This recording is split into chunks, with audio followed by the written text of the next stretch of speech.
Yeah, that's not great. I'll muck with it later since YouTube doesn't want to work with me.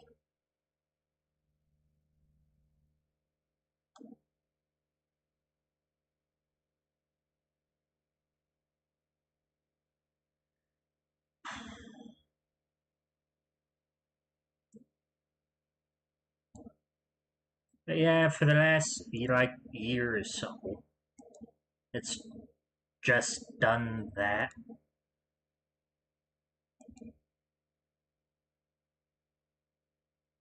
Well, ever since the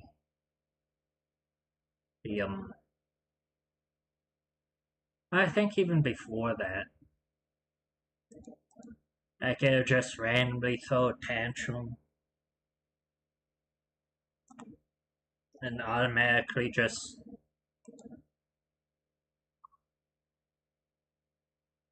freeze up while watching YouTube or something. But normally you could just be able to like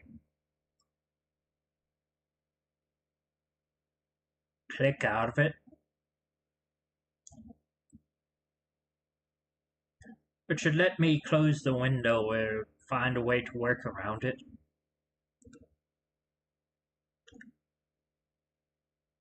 I guess this time it didn't want me to do anything.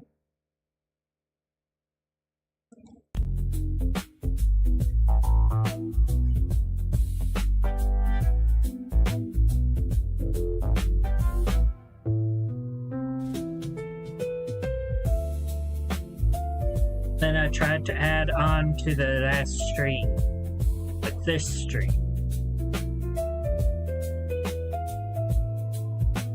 I guess there's something with YouTube that doesn't allow people to do that.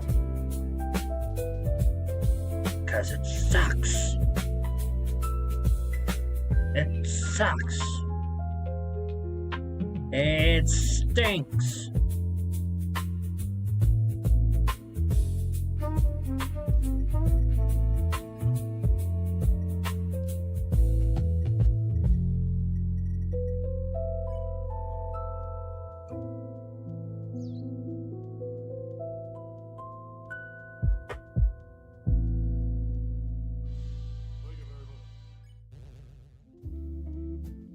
I guess I also lost all those fish too.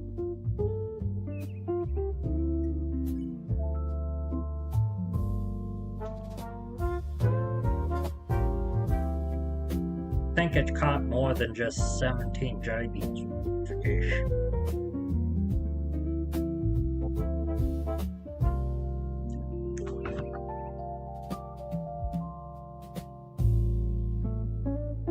I'll muck with the name and shit after.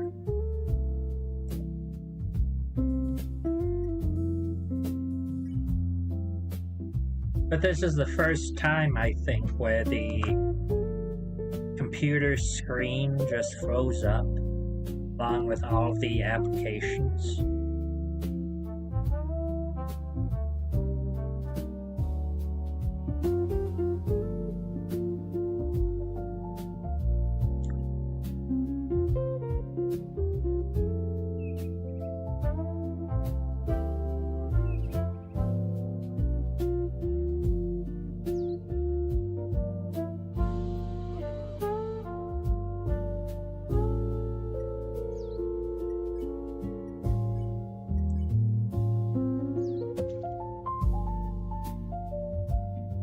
As I was trying to do, I was trying to ask the Toontown Rewritten Discord community server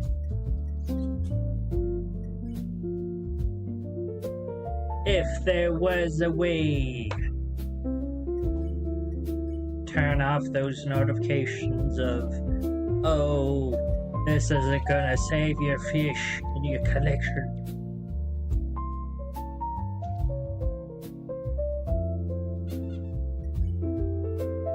Sure you want to release this fish?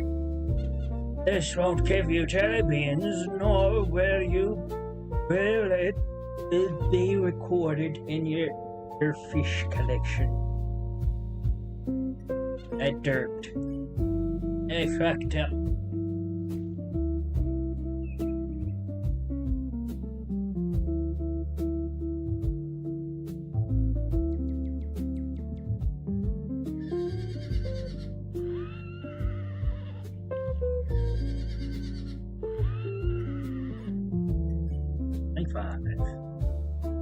Rocking Seahorse.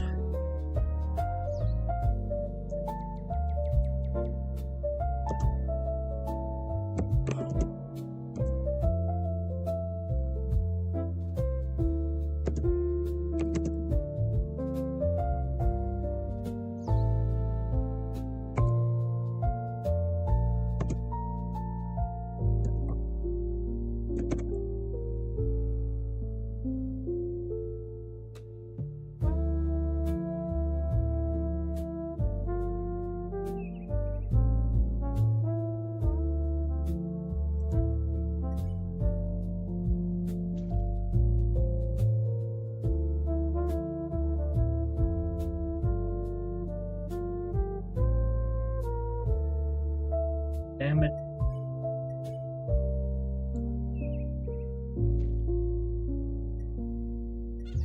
It'd be funny if there was like a old boot collector and it could sell like old boots for like 2 or 3 jelly beans each. Or throw them back in.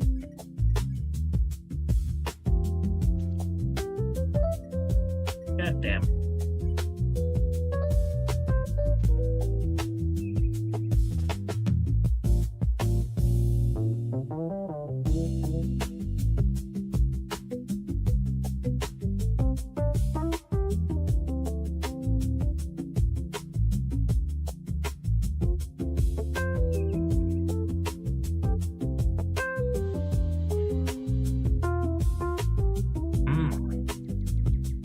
New record.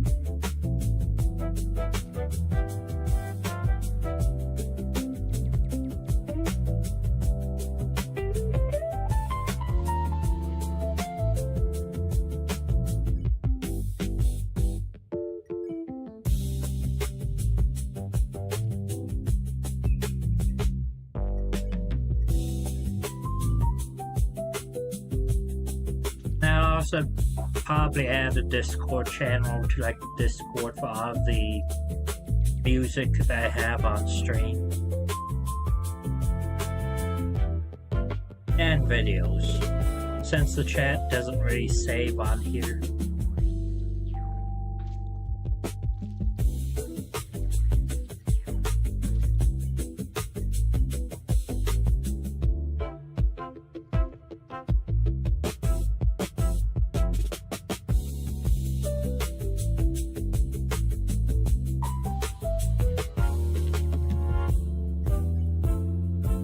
Yeah, 3.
Yeah, I'll keep you.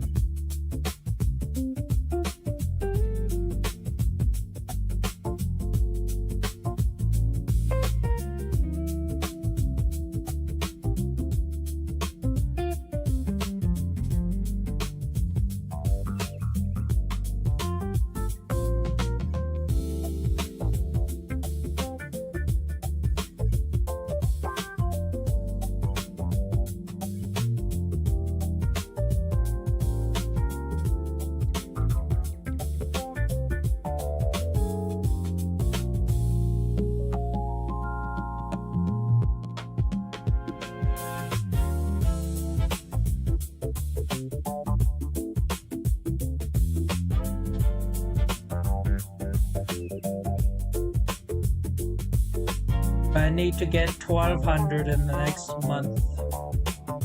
In terms of finances. Well, more over 3,000. 3,000. Probably close to 4,000 at this point. But the next point at the end of the month. But from now until the next month,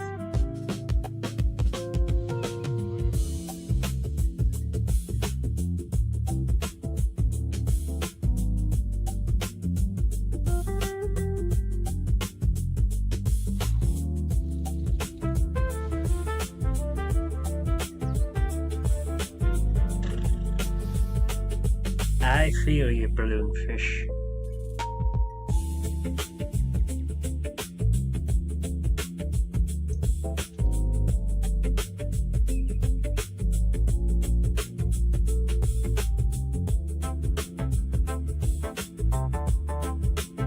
I'm more just aiming randomly.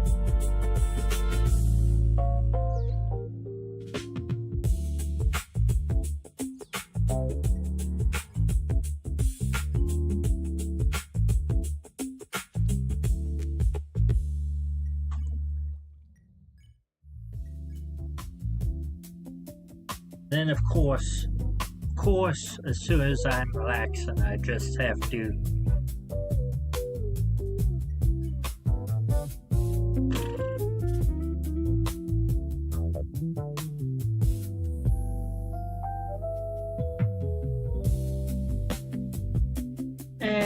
fine.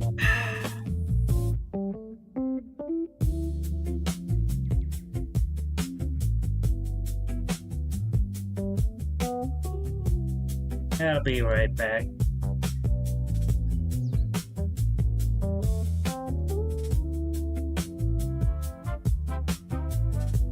Turn on some different. Goddammit.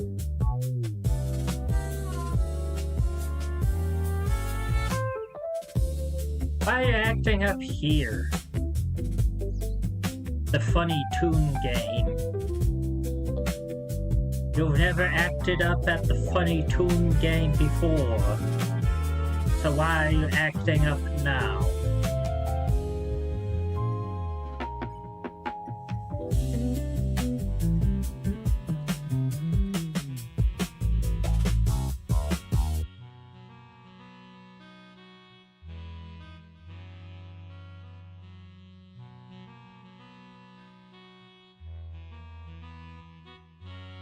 Ridiculous.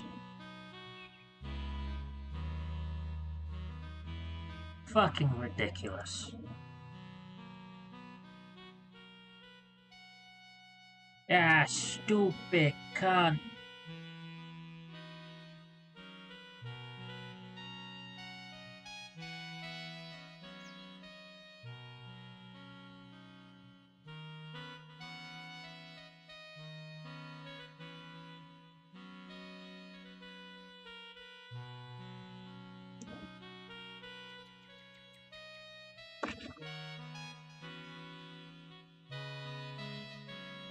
Ah, stupid.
And that.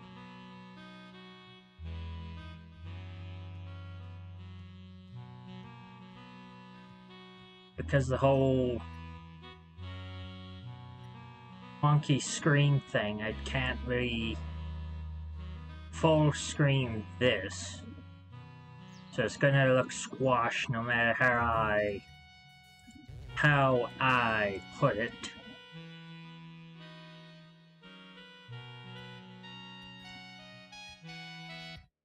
But whatever. Back to this dog I found. And fishing.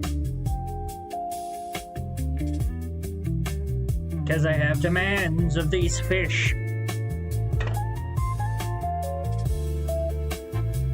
And demands of myself to get me more beer.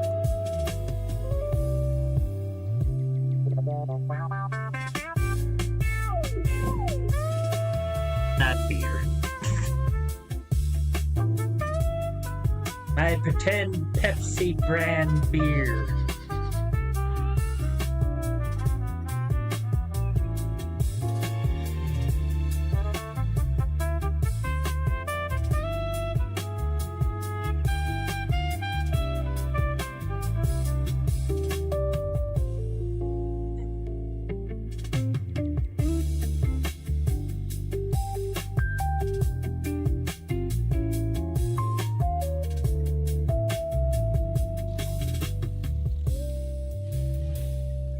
Probably release that one.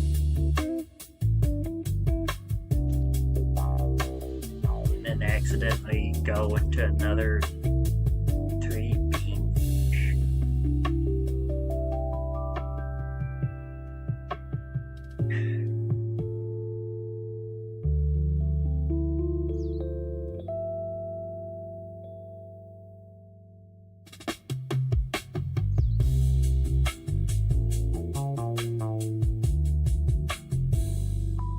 Yum, yum, yum, yum.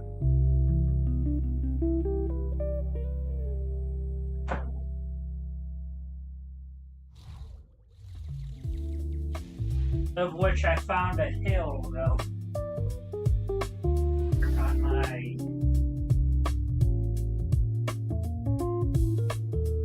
Ario, anyway. Which will be exciting. I have a hill to work on my cardio. A hill that only I know about.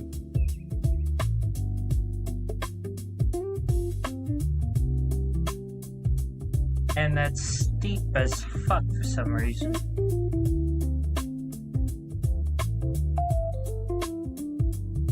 Like I was trying to climb it today and I was just going like, why is this hill so steep?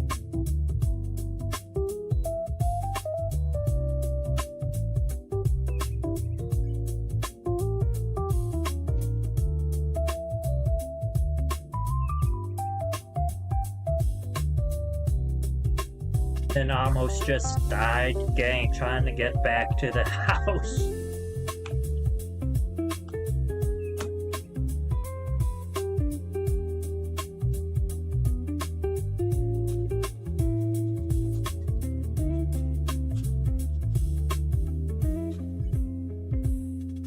Probably get to walking up around there just for the hills.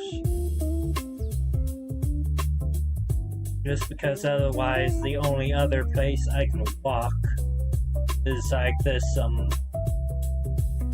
flat surface-ish. That's all like businesses and shit.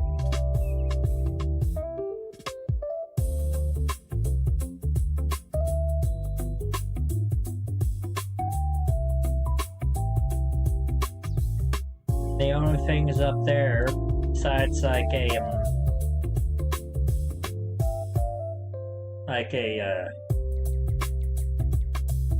grocery store, is like a big temple.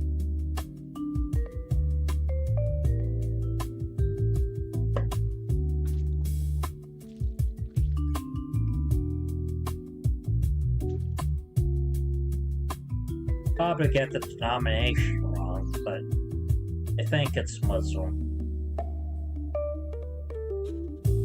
Because don't Muslims have like those temples? Then Catholics have like the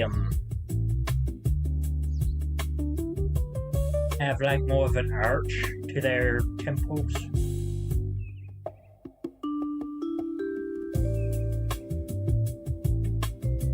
Actually, it could be Jewish.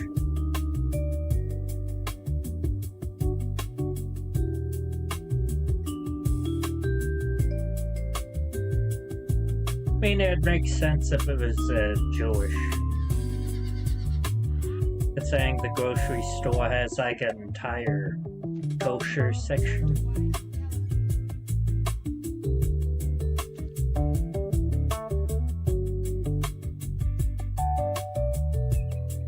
Which is probably only put in if there's like a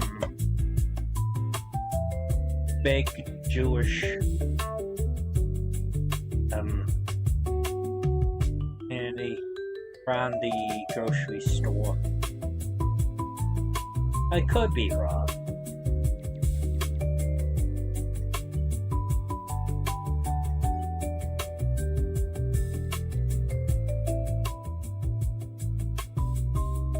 It could be way off.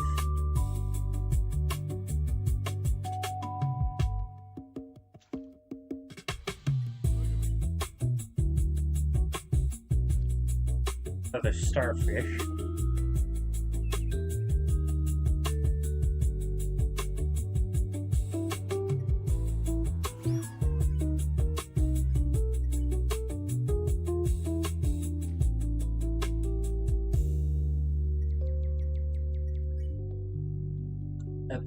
A hot air balloon fish.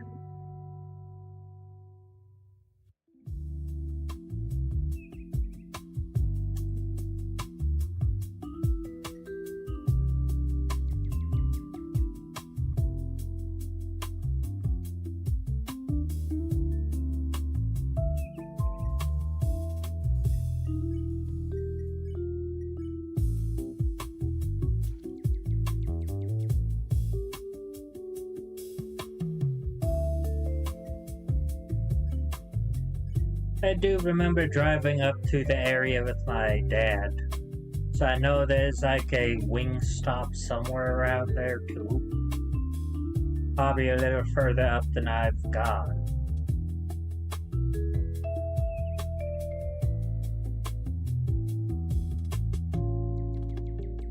But no, I don't think we've been down that particular road.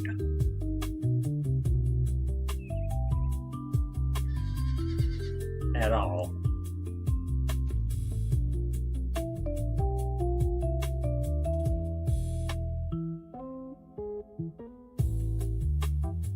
Have we?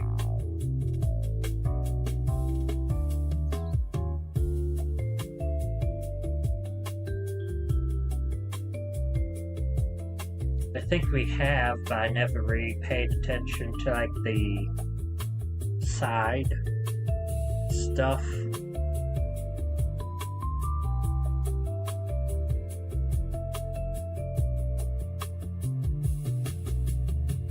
Because I do remember the boob temple.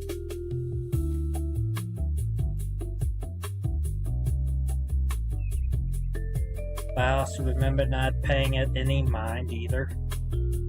So I never really took a long look at what it was supposed to be.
Maybe have a lot of this stuff minimized. That usually helps it a little. It's freaking out like this.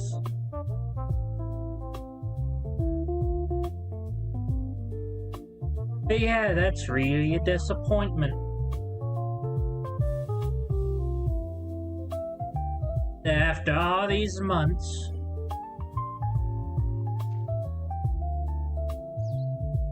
Roblox and the infinite wisdom has decided not to help me, like, at all.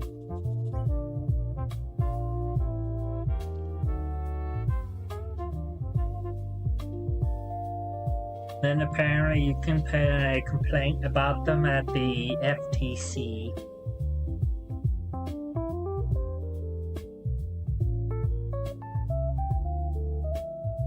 And I'll probably find out about that within 2 weeks. Otherwise, I'll probably have to make up a fake ID or something.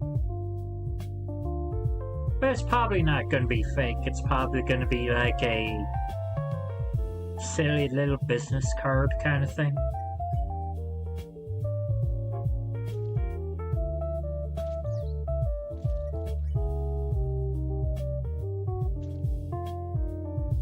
It's probably going to have the same little silly guy that I drew up for, like, excuse me, for the letter that I sent out to Salubrious Snail.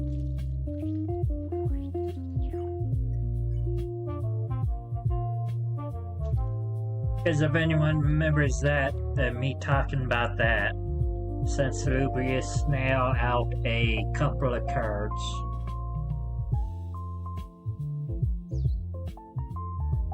That's probably not going to get used at all.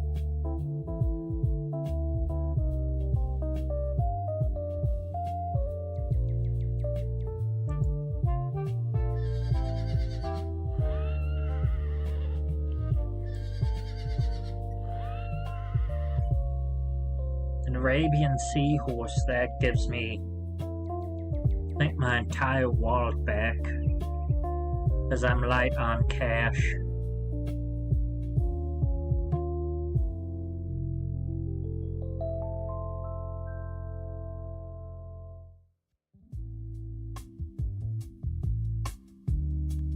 I sent Salubrious Snail out a letter with some of the cards for his, like, deck.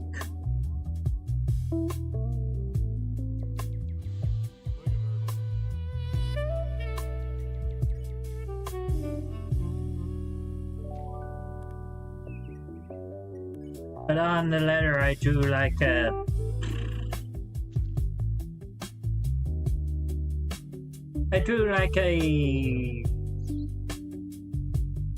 Ball Stars pen-like person. Just because if I do end up getting like a new phone, I can crawl out of this hole of death I'm in. I still have like a place, then I can just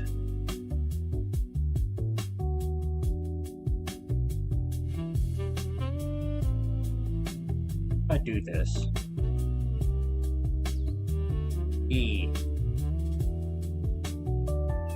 Turn off name tags. Since it doesn't really matter who's gonna be watching us fish.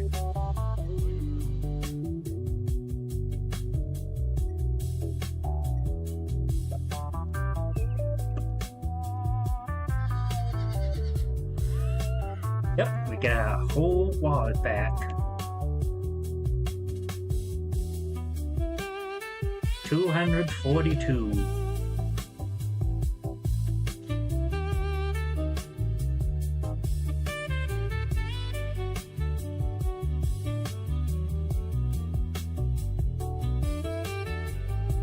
But that was still insane a while back how I just automatically got the devil devil ray, which is supposedly like the hardest fish to catch in Toontown.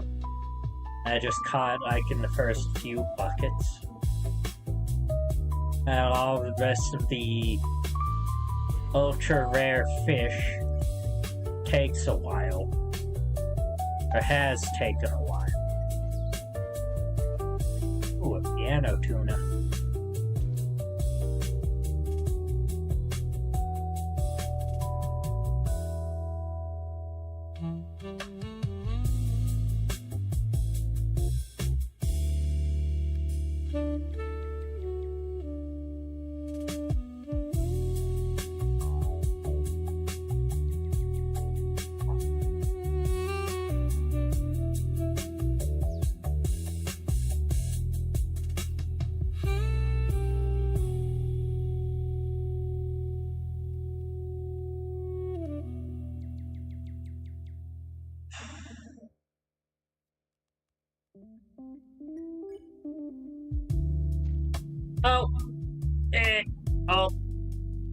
Gotta do that. Try just shove off. Get more Pepsi. The Pepsi. The Poopsie.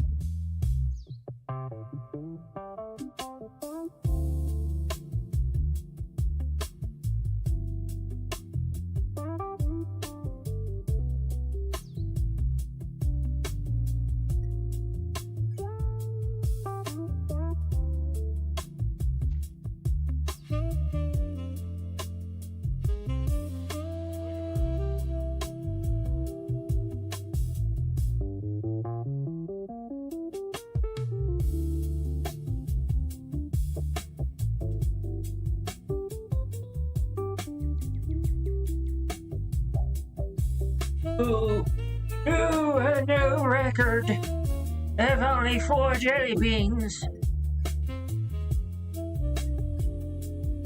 And I'll keep the new record.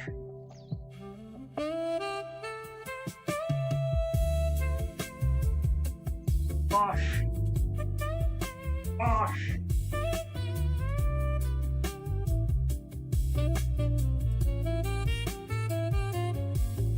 And some cookie dough I want to try.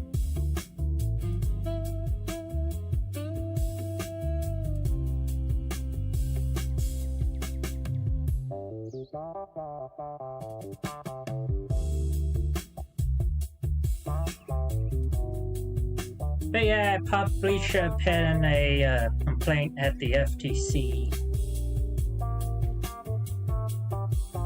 Almost immediately after they kept saying I didn't own my account anymore, instead of letting it go for this long.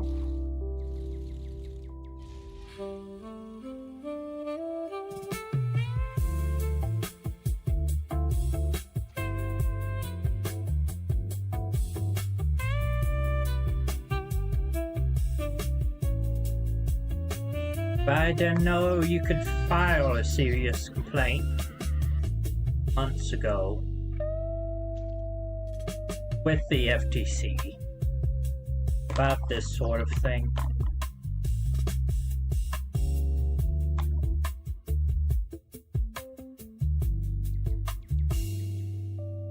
And with that, I probably made like a liberal kind of estimate on how much I spent on Roblox with it.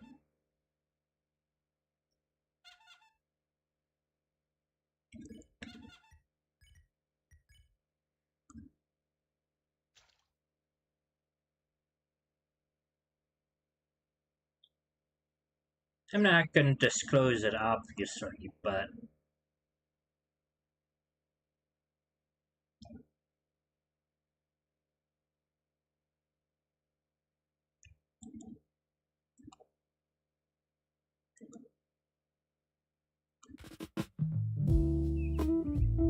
obviously, if I either get my account back or all the money that I spent on the game in total. The liberal estimate that I gave them.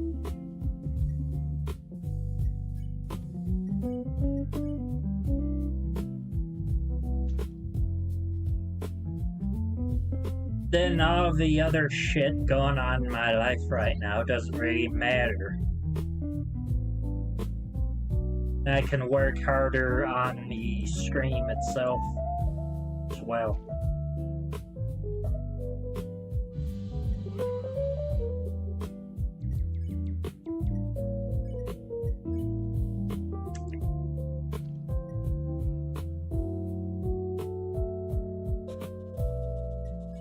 Because then I'll have some time to work on blenderizing.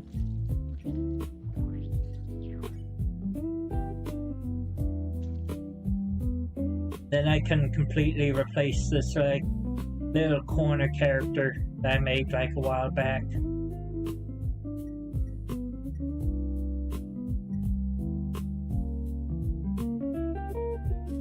Have them hold a little sign saying Discord in the description.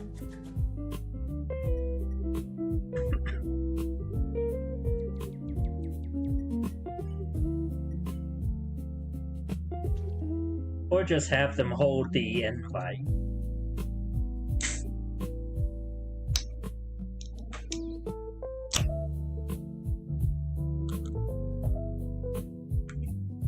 Because if anything from the spoilers of Delta. Because you can't ever avoid spoilers on Twitter.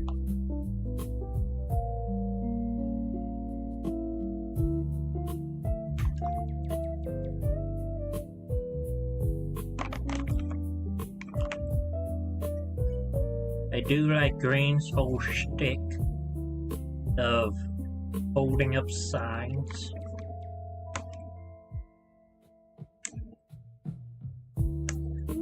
Instead of just talking.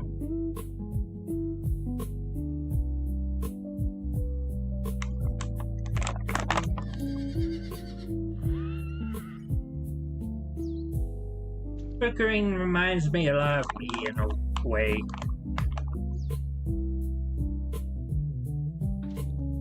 Except for the fact that I don't really cook a lot.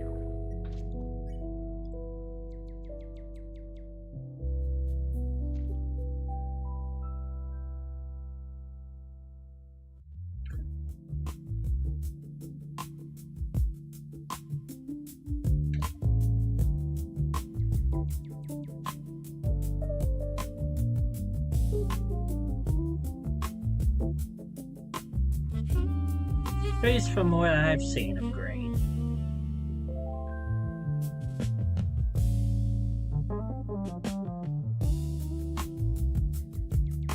That could change after I officially do a playthrough of Delta.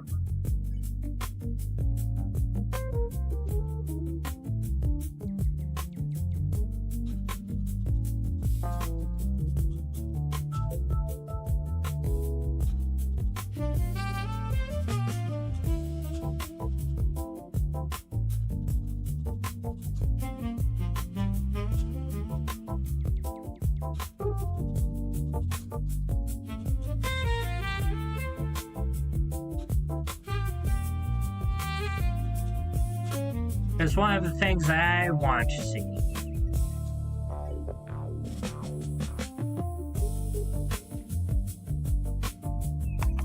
Is if I could do a complete run of Deltarune instead of just one chapter at a time.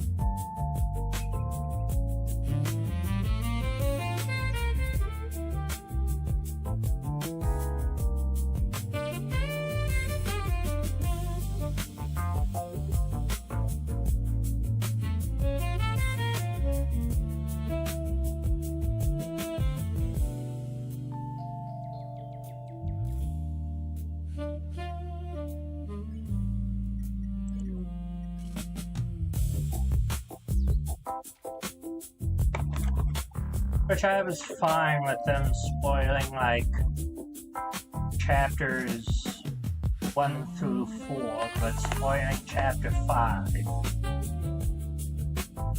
is eh.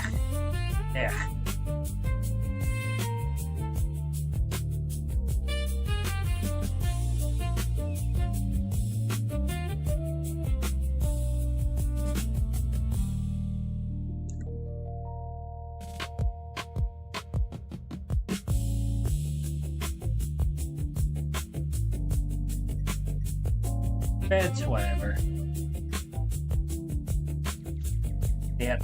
The autistic need to just yape about cheating stuff.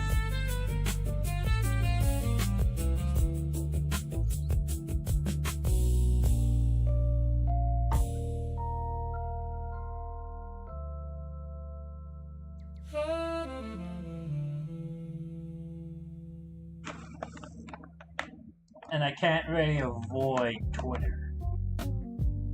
Especially with the challenge that I set myself out to. Which is just like one tweet a day that's either related to like streams or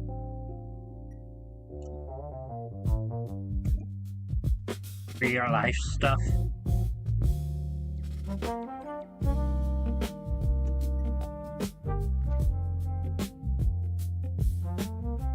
No, just one tweet a day that's not related to the stream.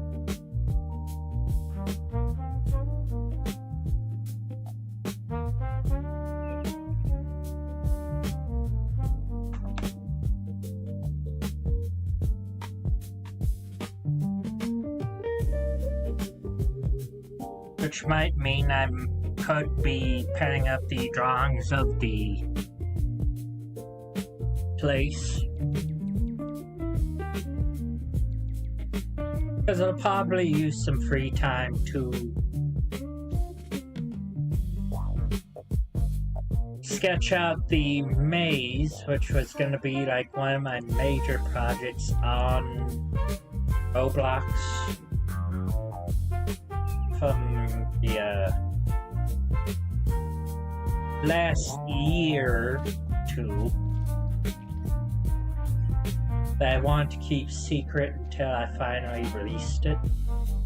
That way it was all cryptic and shit.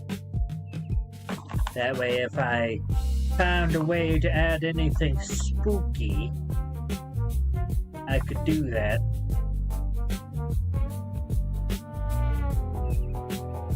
It just happened to be like a standalone fun game.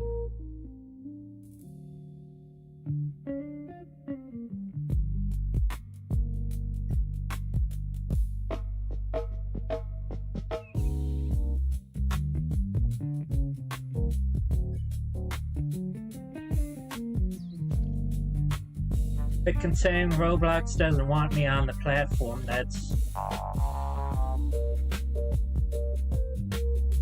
not able to be done, like at all.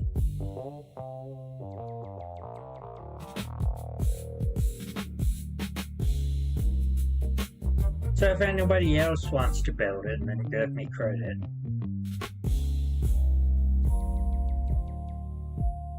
Otherwise, it'll be like Lego-like constructions.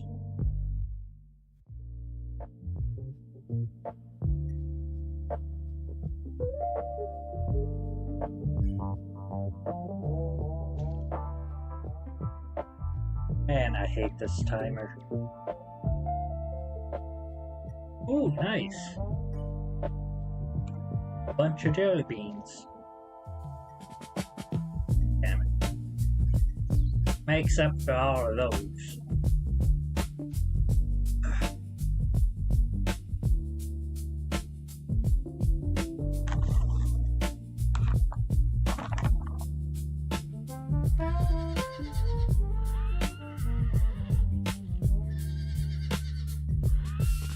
But that'll also be because I don't really want to construct like the whole thing in Lego.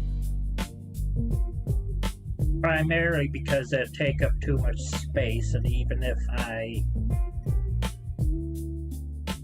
like cleaned up my entire apartment, got rid of everything.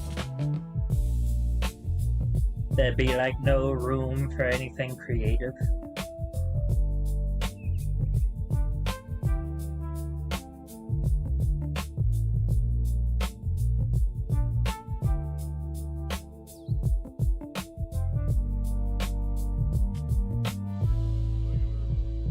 Probably because that thing.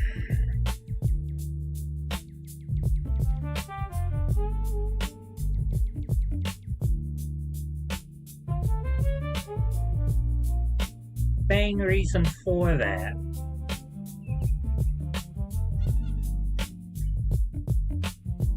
is because I got one of the side apartments rather than one of the front-loaded ones or the back ones. And the front and back ones of the complex are a lot bigger than the shoebox size apartments they have on the sides.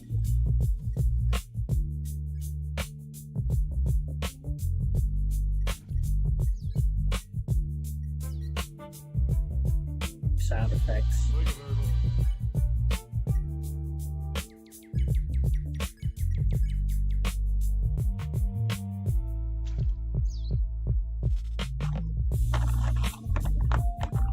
So it's all just cool.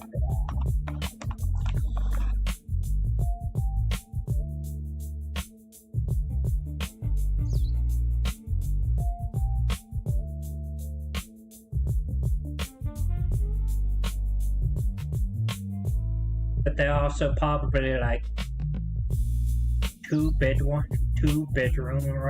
ones, and or cost more money.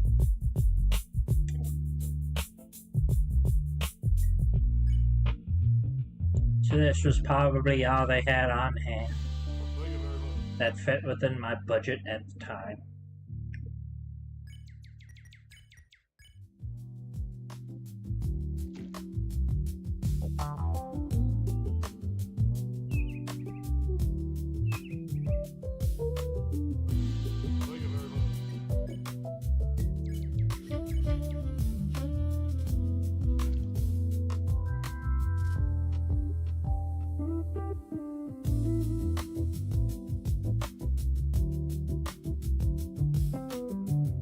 Those guys were pretty good,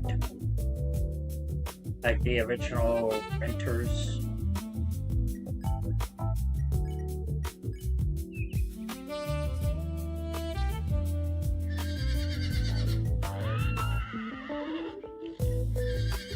Probably turn it down a bit.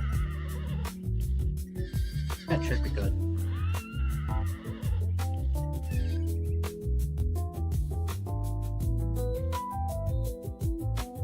Tell whatever happened like a couple of years ago with the people owning this building going out of business and selling off all of their assets to like some other asshole company that I've been dealing with that didn't honor the rent that I gave them for the past 3 years. Well, no, 2 years from that point when they took over.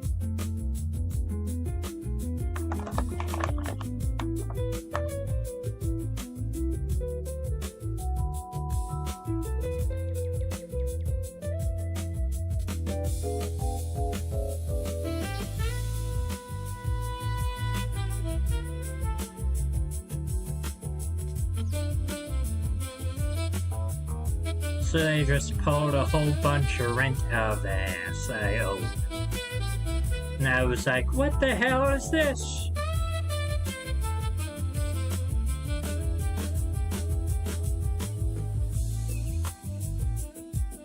And I was bullied by family and the apartment complex's lawyers. to not fight it in court.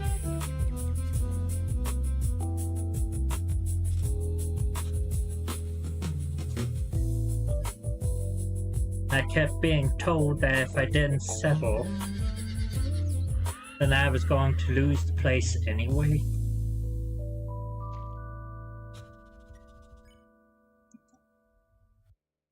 So I kind of wanted to tell the judge that was presiding that I was being coerced into signing whatever paperwork they had for me, but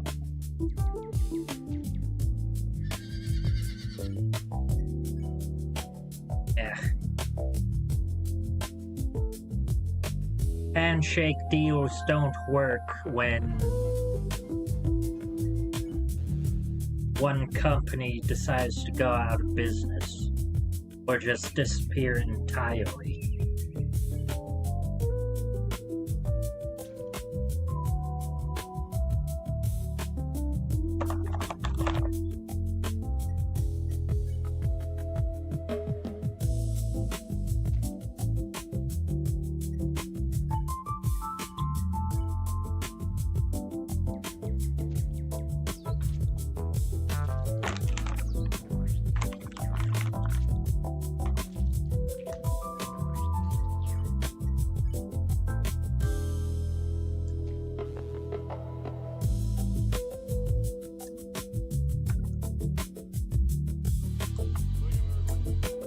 That's whatever.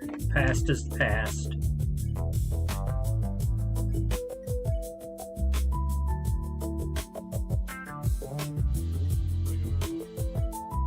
Didn't have any receipts because they didn't give me any receipts. Those bastards.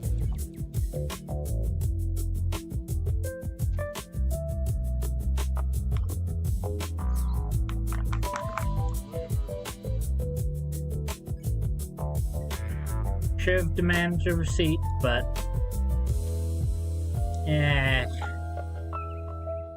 depression.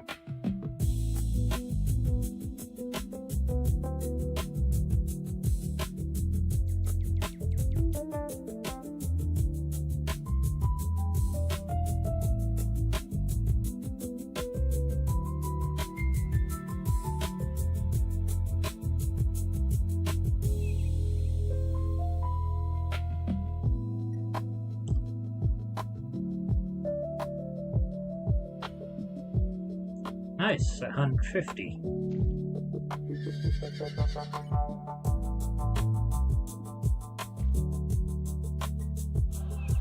Ooh, a holy mackerel.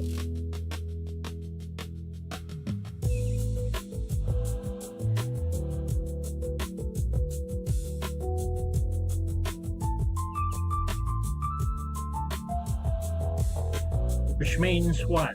We're only missing something.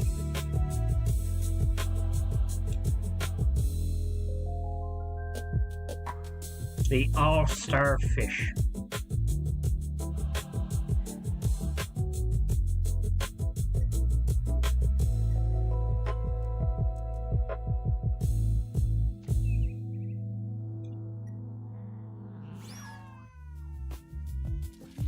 Nice, though.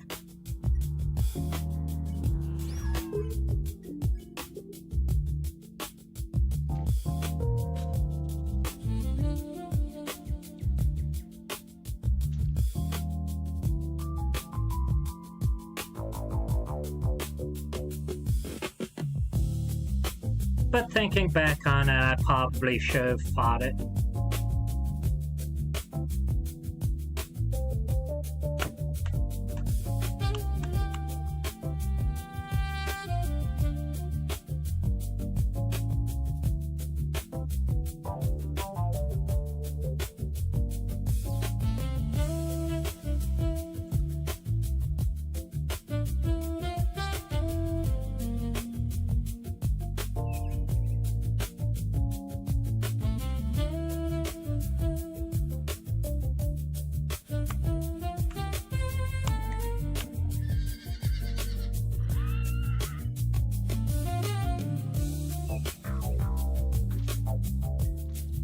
But my family was also probably right that they would have won anyway because I didn't have any, like, seats. Because it was a handshake deal. I give them like $200 yearly to do everything. Or just give them $200 for like the repairs and everything.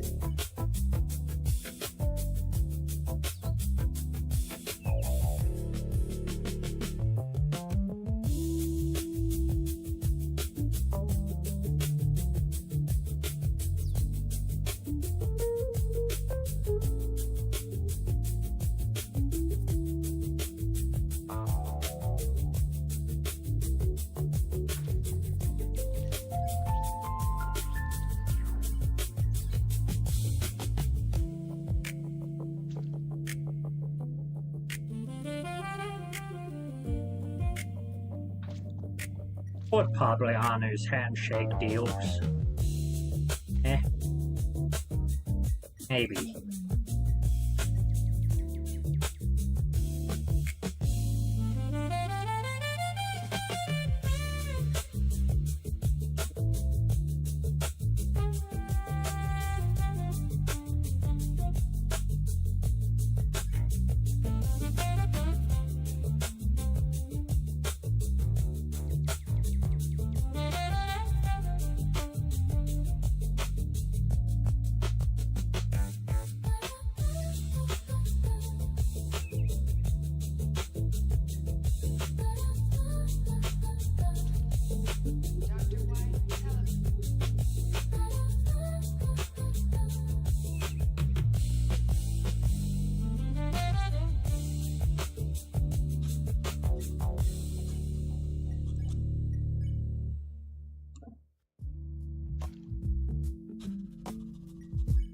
It's whatever.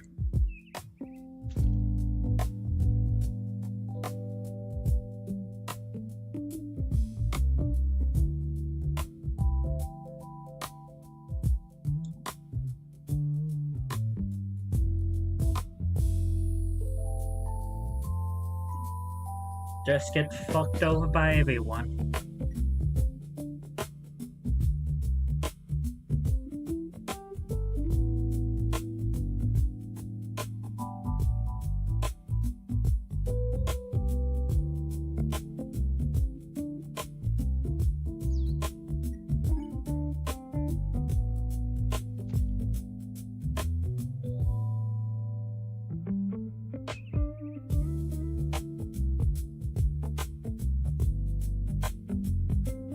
I should look to see if I have like a fishing hat.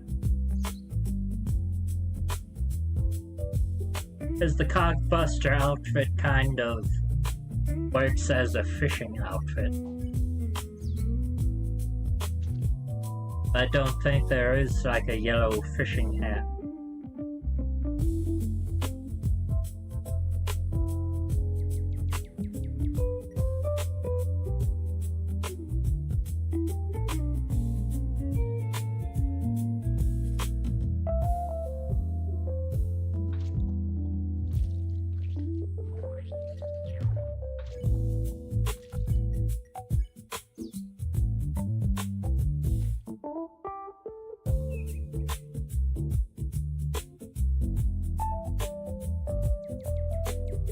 That up real quick. Fishing hat tune.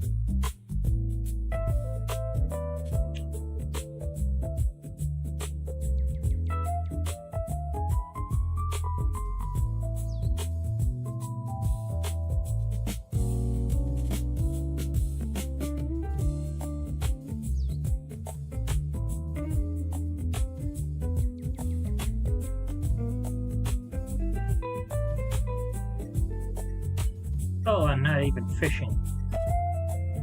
No! No!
But yeah, as I also said in the video yesterday,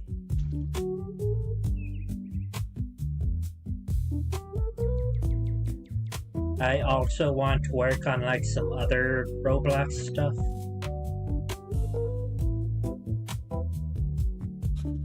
Because back in March, no,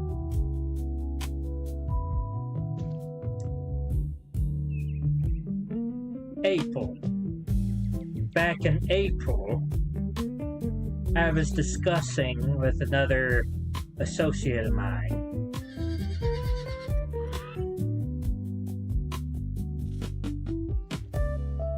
about Zanziel. Zanziel being the character that I made for Blox cards that appeared in the thumbnail for yesterday's video.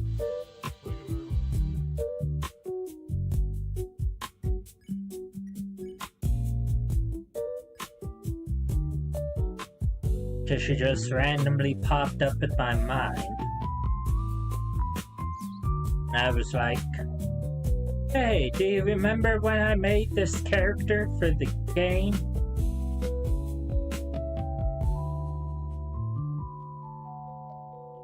And he was like, no.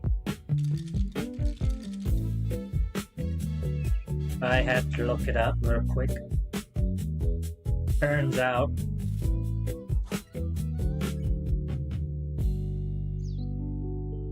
"10 years ago.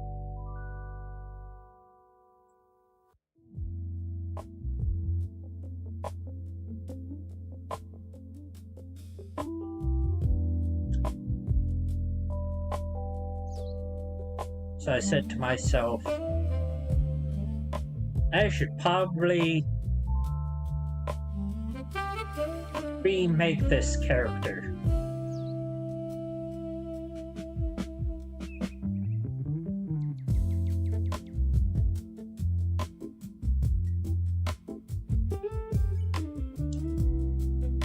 Like, this was all before like the UGC stuff that went on with the Roblox itself,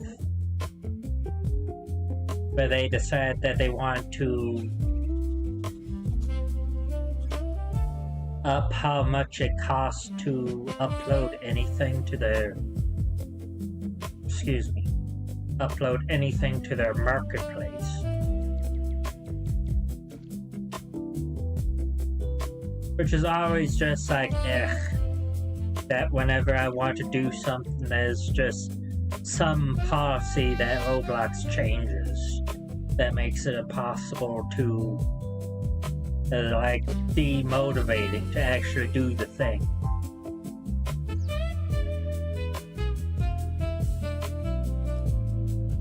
But moreover, since the hair and the crown were retextures, I want to see if I could remodel them to make them,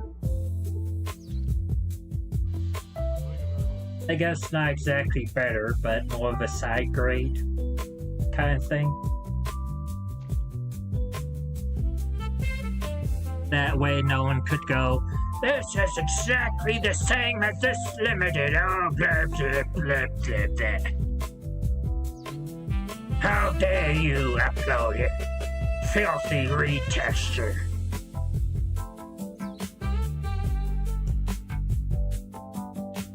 Because UGC doesn't allow retextures of Roblox items, limited or not, anyway.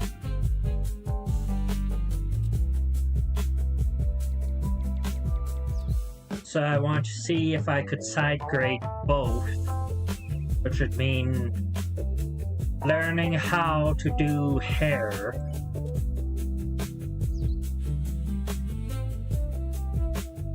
as well as metal.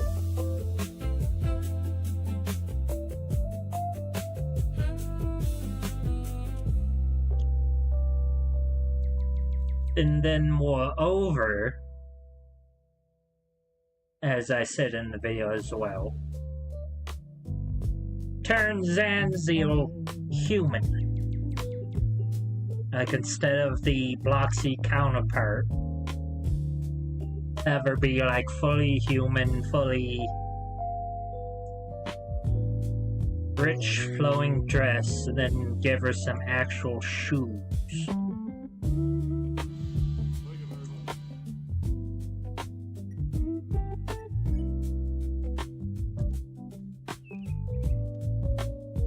Which I don't know if I want to make the shoes purple or not.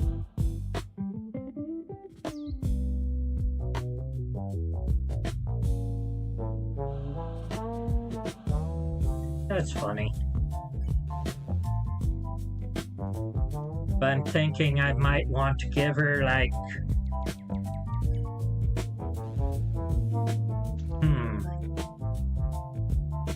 I'm thinking maybe like...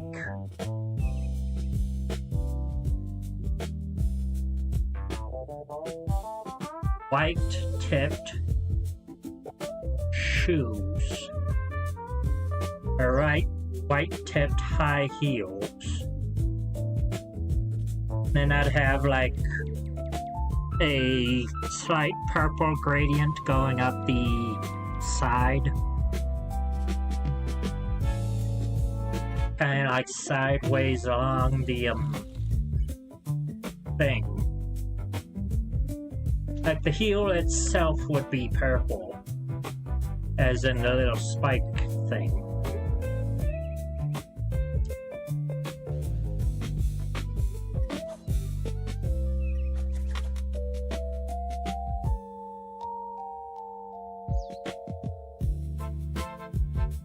But I guess I also have to look up what D&D clerics wear. Go with those kind of shoes, because that's more of like a princess thing. Although, I guess it doesn't really matter, considering that the corruption and everything would make her gown more princess-like if she desired.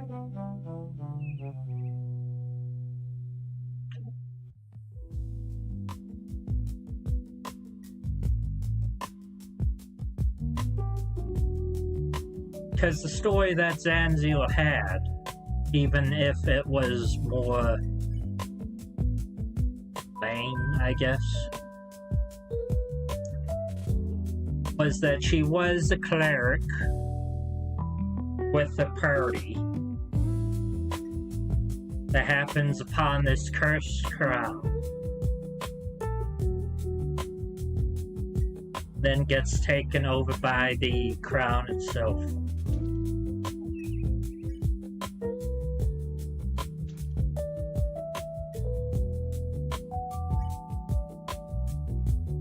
Jelly beans! Makes up for the old somewhat.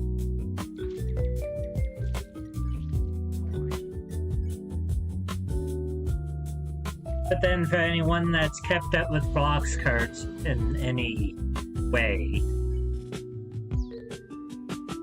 she gained this pet crow that would turn huge. This staff as well, which I guess leans more into her D&D roots. Like the D&D roots of the character.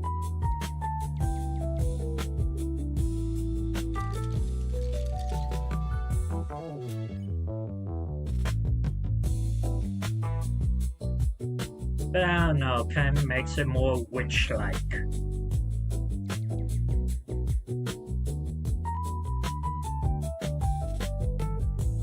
But I guess also, get back these cookie dough bites real quick.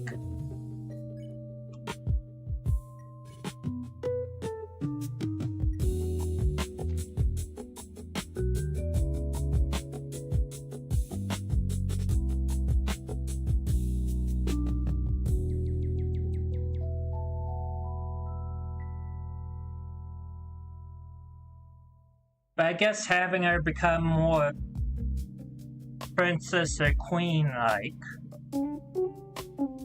as she mastered her powers and all that kind of stuff, would be par for the course with the character arc.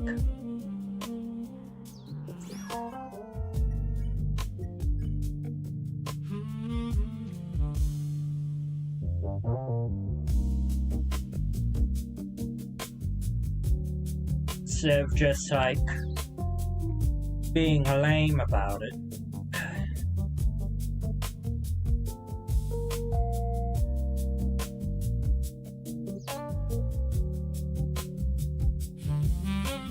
I guess that also leaned into me making like a fully corrupted version of Zanziel to go along with her being mid-corruption as she is now in game.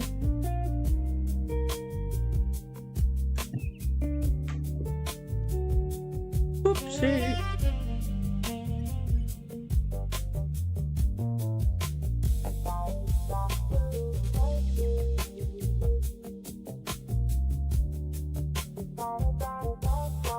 And would be interesting for the character, just to kind of like flesh out the old story that she had.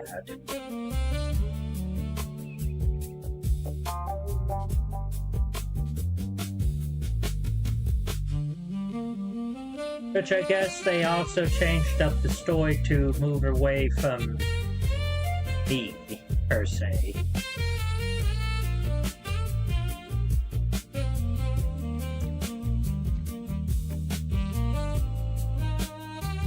For whatever reason.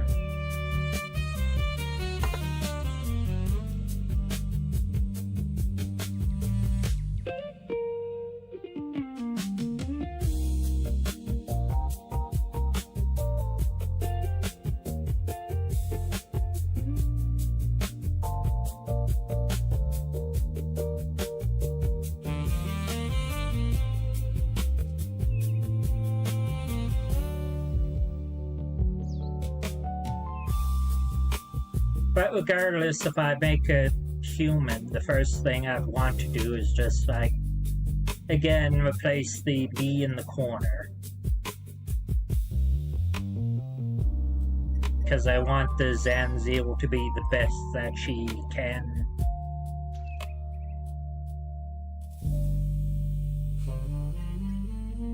Which would probably mean that I'd probably have to commission someone to make her.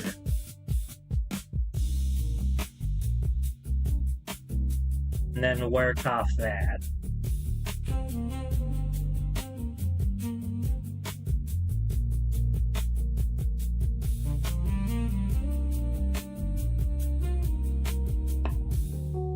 It's the dress itself that trips me up.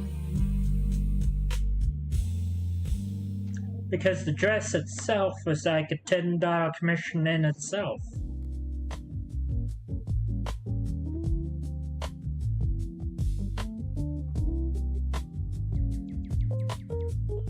Which the person I commissioned did wonderful work. I just don't remember her name. Even though if you open up like Roblox Studio and look at the asset itself, you could probably find her.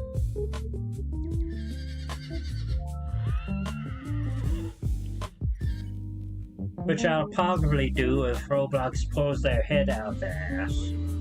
Which I doubt.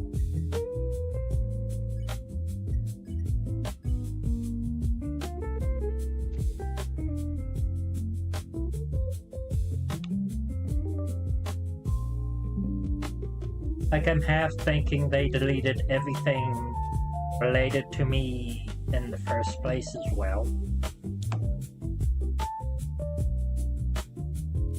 Which is just like, why?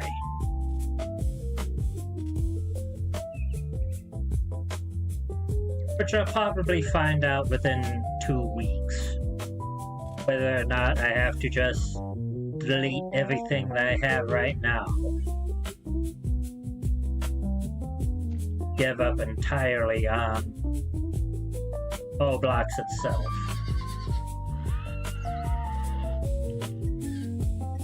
Almost released it.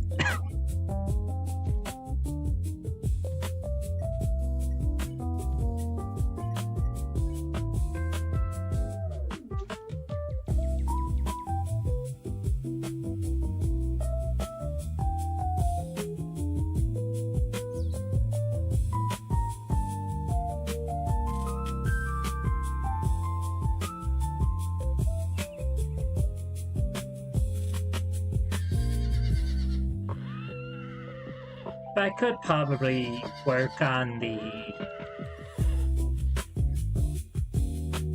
clothing of my main model when I do her in Blender. Since I have all the colors and everything already in place, just from like the 2 GIFs.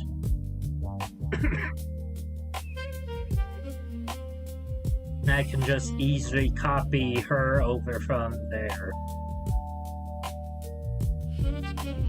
So not copy her over, but just I copy over the colors when I go and do like the jacket and shit.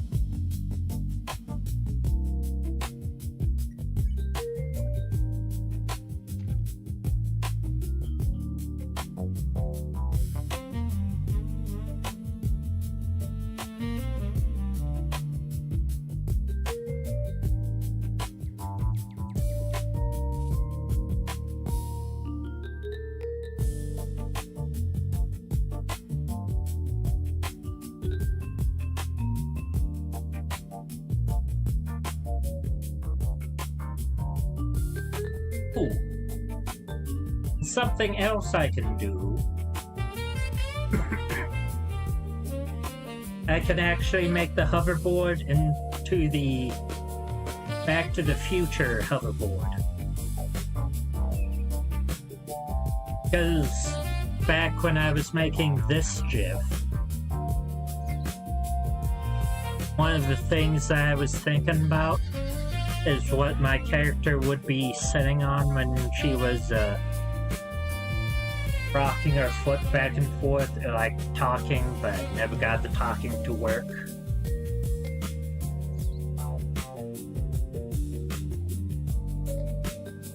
I mean, technically, at least this would work. I do have a GIF of the talking animation, which is that. You can see more clearly here that it's a hoverboard that my character is sitting on.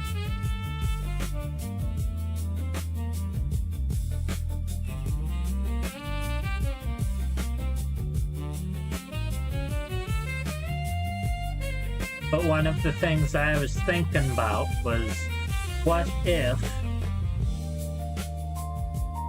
I made a niche movie callback? And Back to the Future is a niche movie, but more of a niche movie nowadays. But if I made a niche movie callback and made the hoverboard that she was sitting on be the Back to the Future hoverboard. But after testing it out,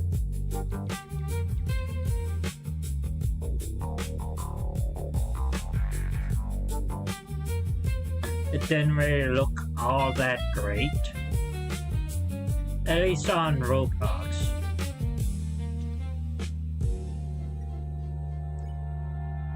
Yeah, no tuna. But I'm thinking if I can blenderize this model, I can steal someone's Back to the Future model, the Back to the Future hoverboard model, and have her actually straddle this hoverboard, then that'd look like a lot better.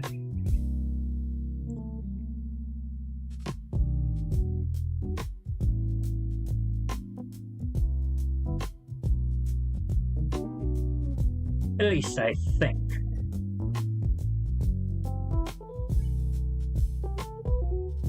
Probably not until I actually put her into the blenderizer. But blenderizing and tenderizing.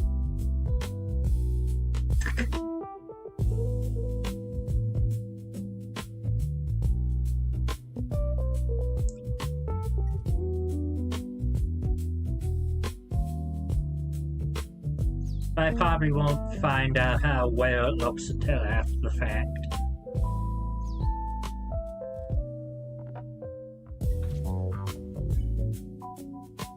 But whatever I do, I do want it to be like the same FPS. I'll probably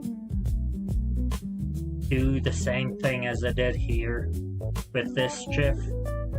Have it be like 4 individual frames that I bounce in between.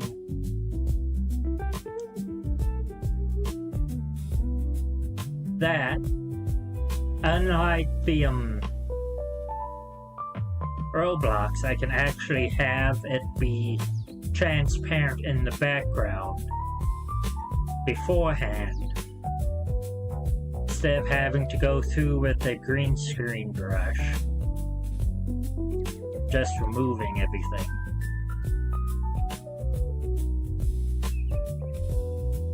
Then I can probably have a toggle just occasionally hold up like the "Oh, join the Discord" sign.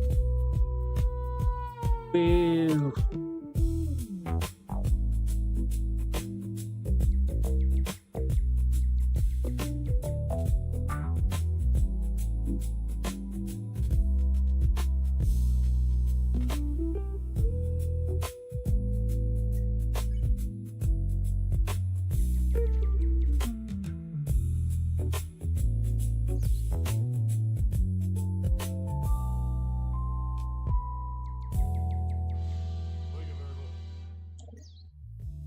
That's probably not going to happen until next year. Ooh. New record.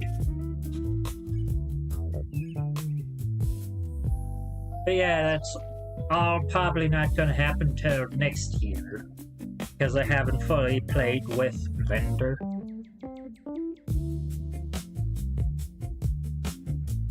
Blender's like its own thing.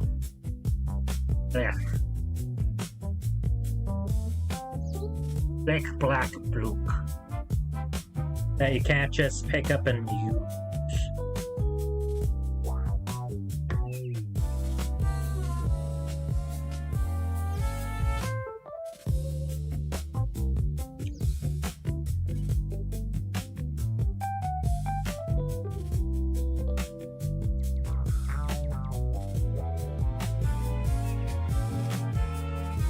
But soon.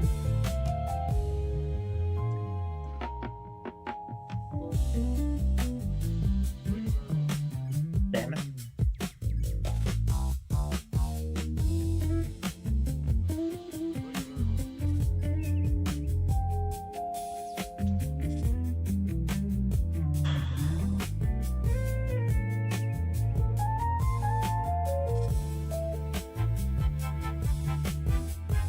I guess also outside of that, I need to pick up Blender to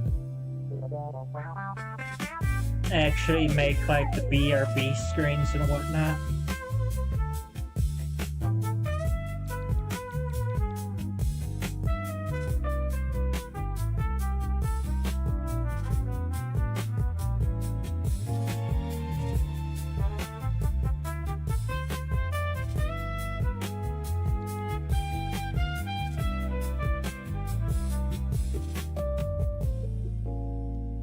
But I also have to find like the niche game that I want to be a part of.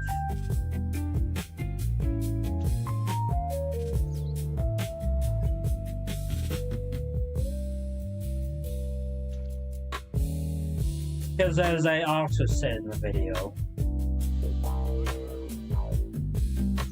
can't really have it be Brawl Stars, just because I can't really stream Brawl Stars.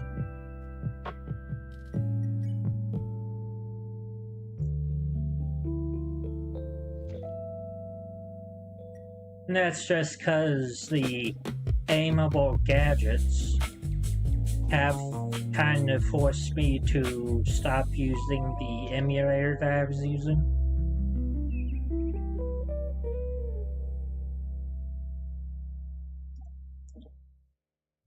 So I had to kind of like relearn some of the stuff. But also I'm always just fighting with the controls.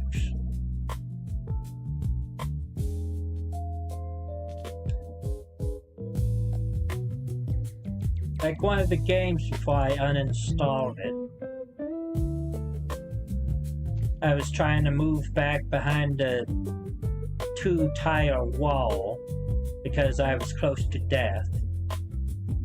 I just wanted to pop out, shoot some shots, then go back behind the 2-tile wall I was hiding behind. But the game decided that instead of immediately going back behind the wall, I'll like Gmod clip into the wall, the front of the wall, which led to me getting pelted to death. Then having my team get their shit immediately pushed in.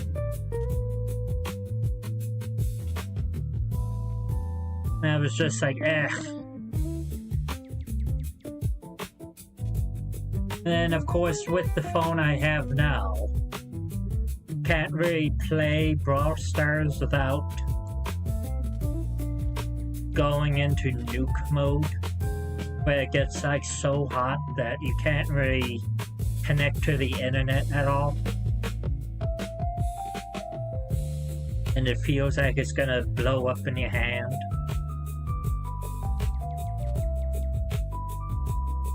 I also get that with like the fandom wiki as well.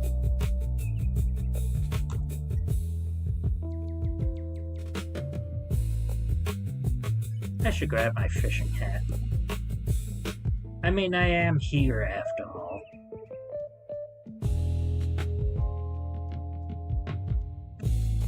I should have it.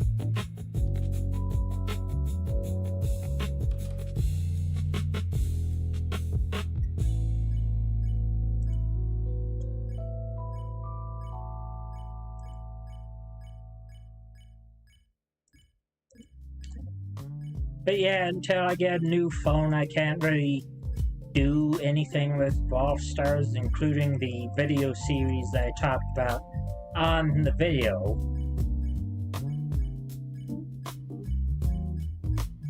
Or just streaming Brawl Stars. Like doing like end of season pushes.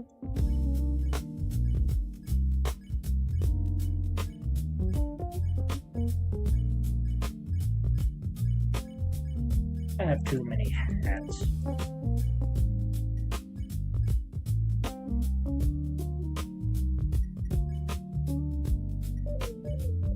That's the throw mage.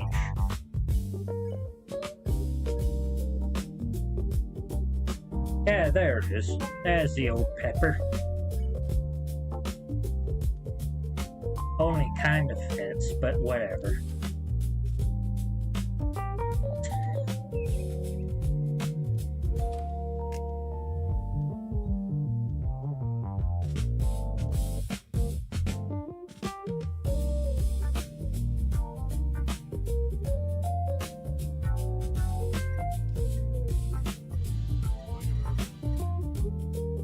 Stop it. Away.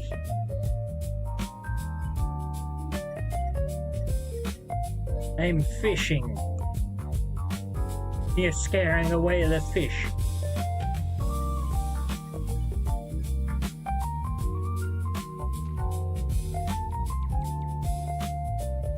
Yeah, until I get a new phone, I'm not doing anything with Brawl Stars. Besides just like aping their art style for a signature thing. That's because I've been with Brawl Stars long enough. Not YouTube-wise, but just like in general, be able to do that.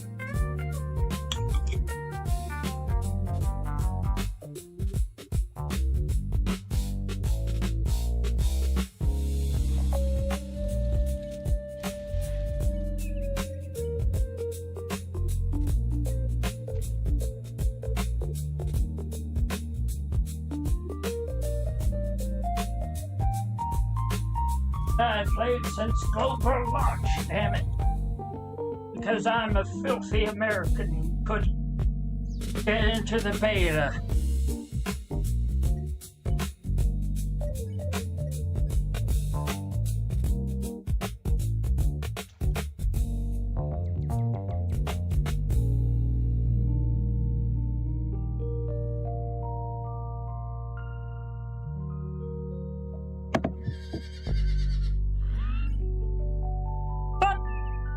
But.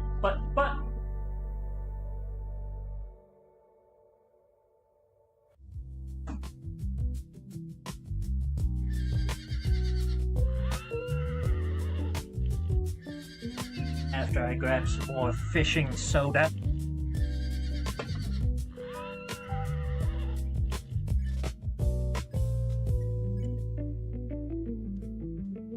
And except I have no beans for fishing.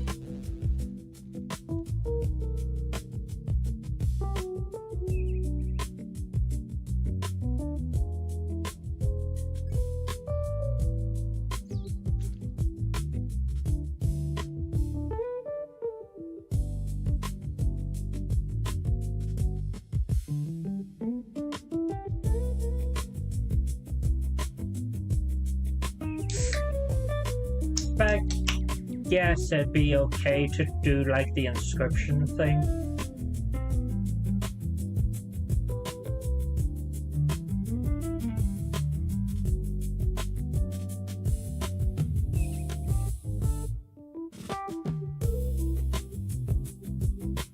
Just like learn how to edit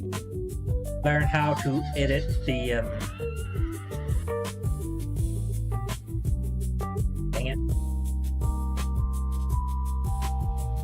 learn how to edit YouTube videos and just have like a weekly inscription run video on the channel.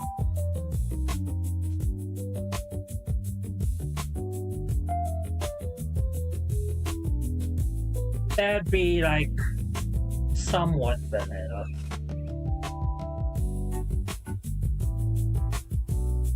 It'd just have like a few. It'd have like a few quality of life mods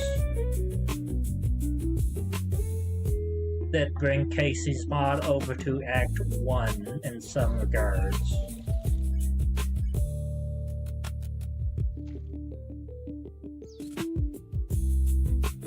The reason for that is because I want to have a save file where the entire door is filled up with like winners cards.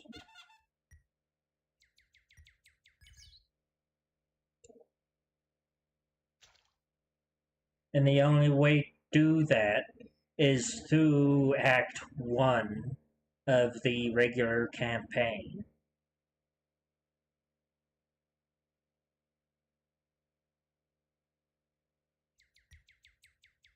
Because you can't really do that in Casey's mod.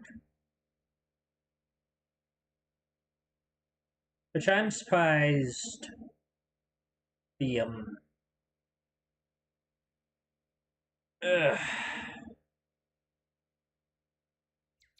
which I'm surprised Daniel didn't do.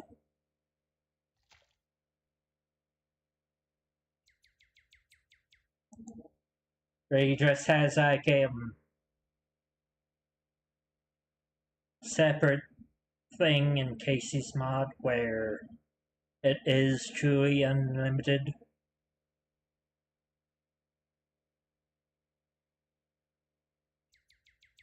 And you go until you lose.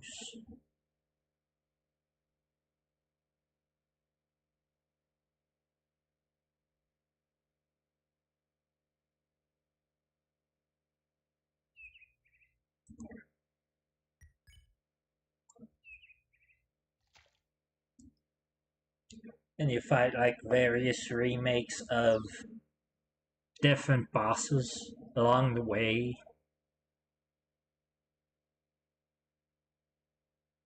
Like that had been fun.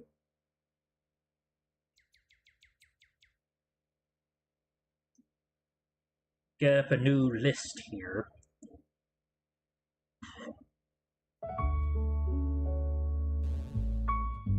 Ooh, a long one too. Doesn't look like to be made by AI.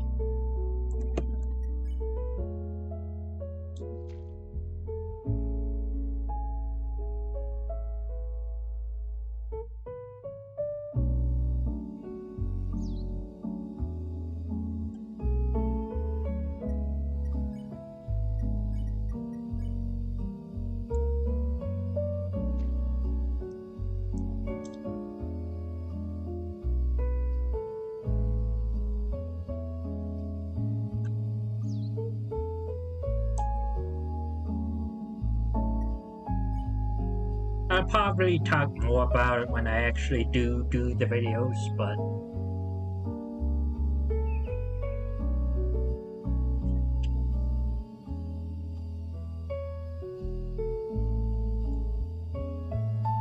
I don't know.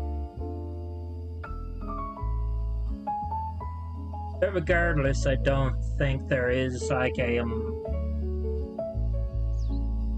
modification to make the dex per run in Act 1 truly random.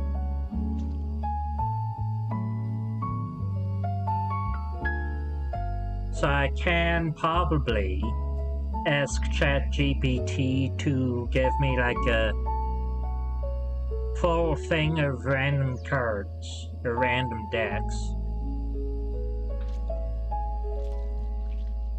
And then to add some challenge.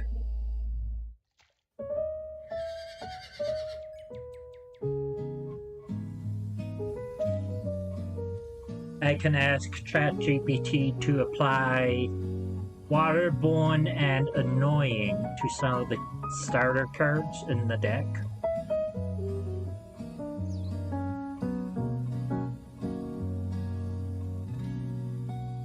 As like a additional challenge.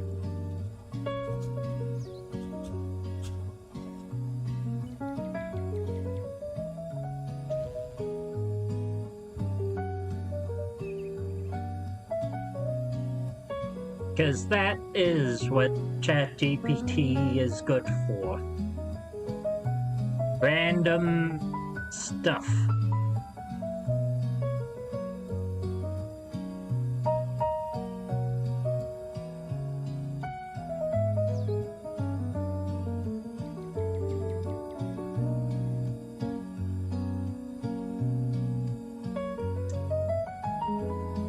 And of course, with that, as I also mentioned in the video,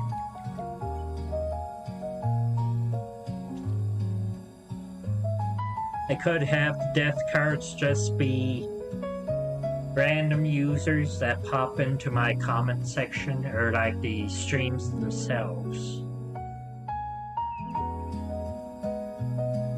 Because I'll probably stream something different at that time.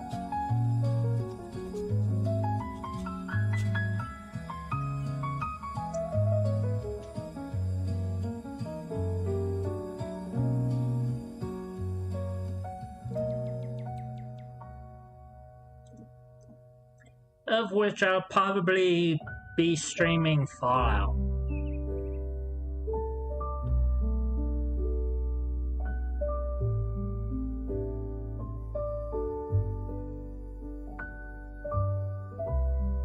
Like, sure, I have Balachos. I have Balatro. I could play in the meanwhile between, like, when I finish Inscription and when I can play Pony Island 2. But Pony Island 2 probably won't come out until like early 2027. Maybe.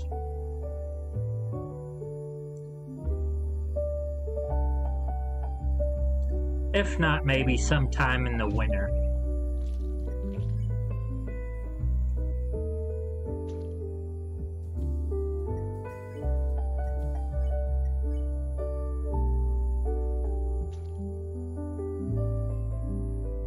I do want to be one of the first people to stream that. Cause that'd be like rad. Radical Road!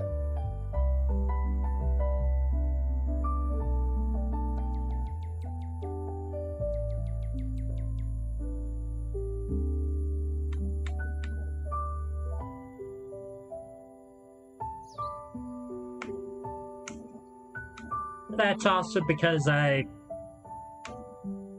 have been meaning to try out Fallout New Vegas.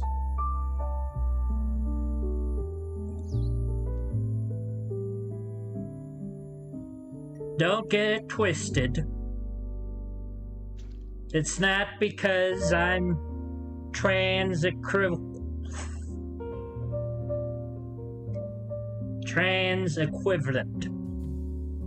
what have you.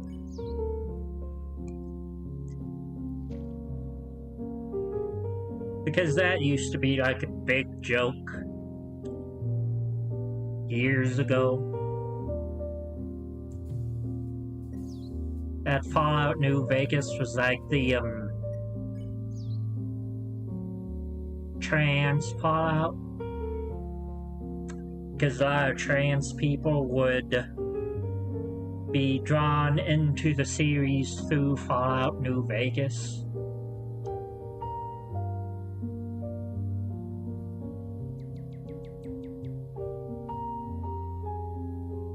But I think both femboys and trans people.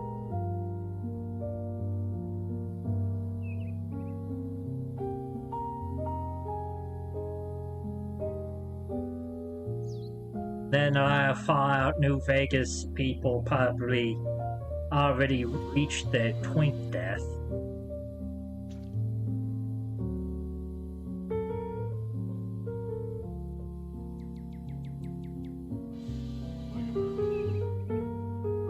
Because the game's so old.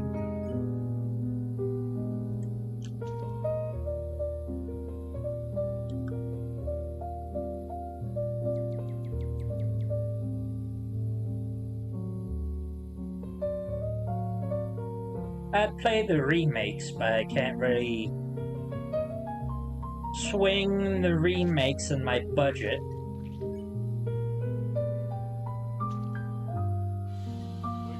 Especially if I have to get a new mattress.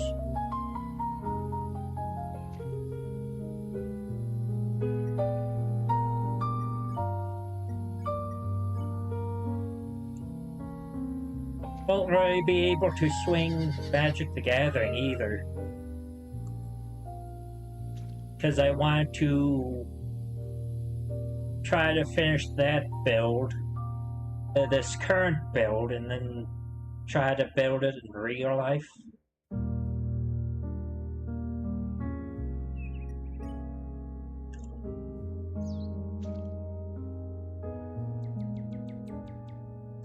But I know that's probably going to take like a lot more money than I hoped. Excuse me.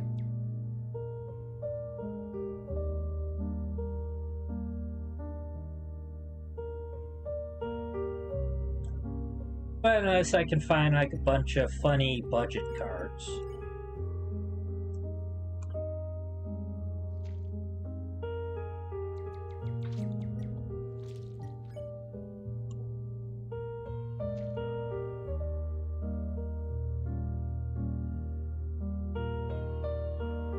But I don't know.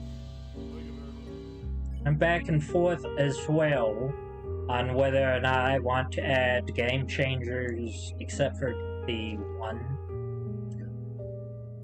That's just because it's a trauma response card. Cyclonic Rift.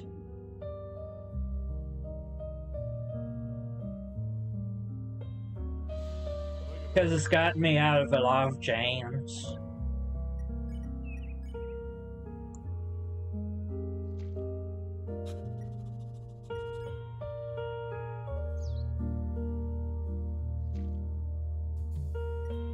Or bought me at least one turn in which I hoped that the table would be able to find like card removal or a way to knock out the player.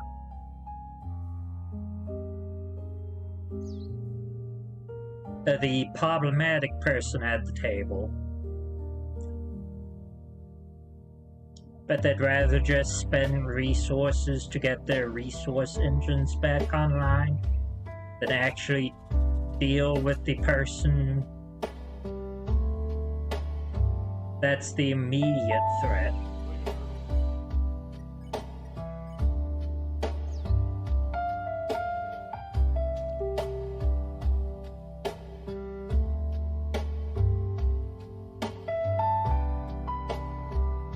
So I'd have to spend even more cards just to try and stop them. It was like, ugh.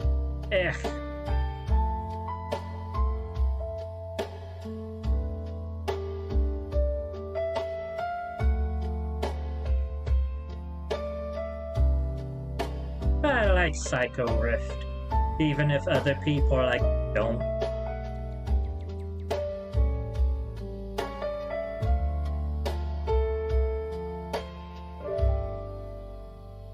I think that's mostly because like most people use it as an alternative win con.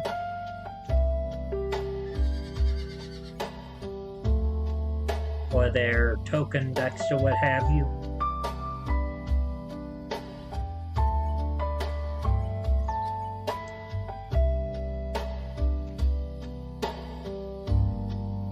When I think it's supposed to be like a mix of both. Like a protective spell and a... Ooh, record. I'll keep that.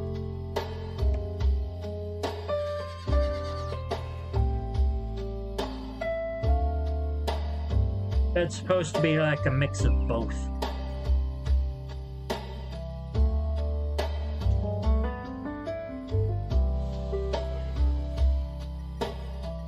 But I think the other two I would want to have in my dice deck of like game changers is just like Heuristic Study and Smothering Tithe.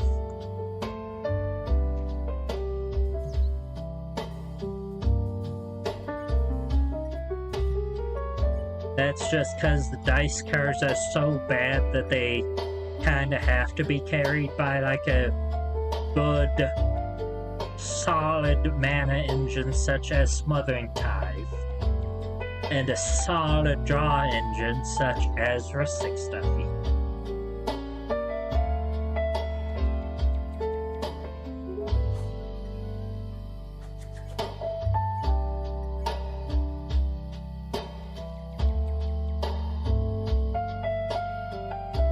Which all of this, looking through the whole, but getting into the nitty-gritty of the die roll mechanic in Magic the Gathering as of the release of the D&D sets. as well as the Fallout 1, the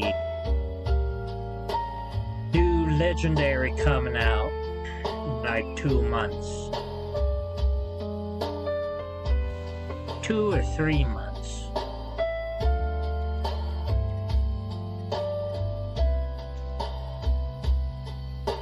Phew. Almost didn't get that one.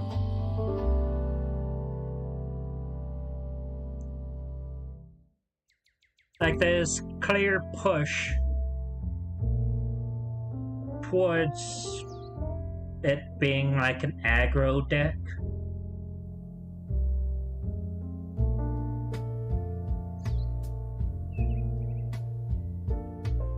Which I found the perfect commander pair for.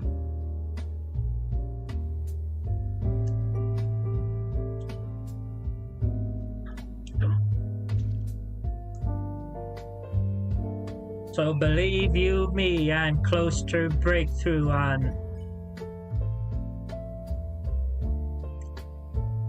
the deck. TM. Not the deck TM, because the deck TM is taken by the deck, which is just like a slop pile from like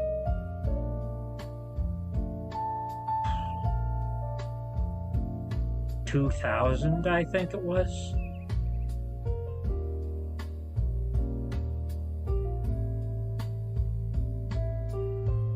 Like 2000 to 2003.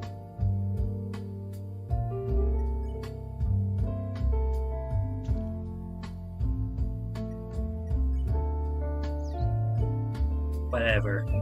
I'm rambling again. You're rambling, old man.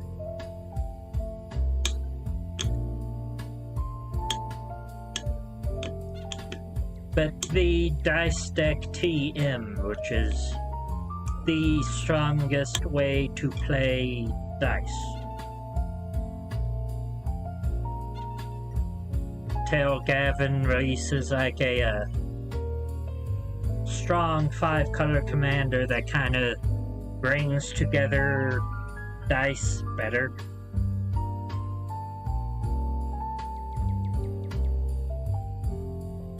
Which, you know, that happens, right?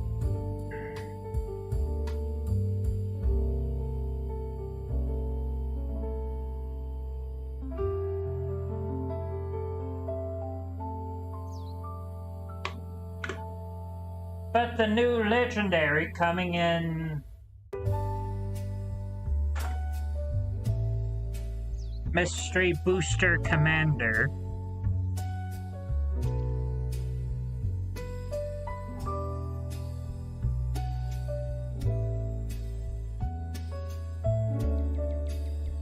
does solve a lot of the issues that I was having with Mr. House.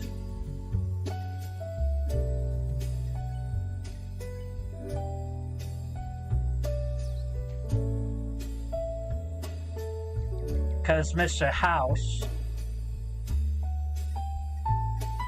like, not really the commander of the list, but Mr. House himself,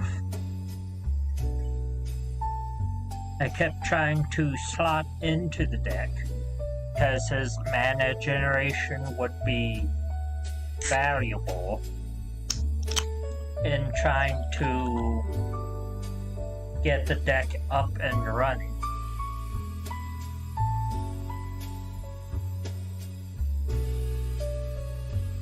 And him being 3 mana was an upside that the deck could afford. But the problem with Mr. House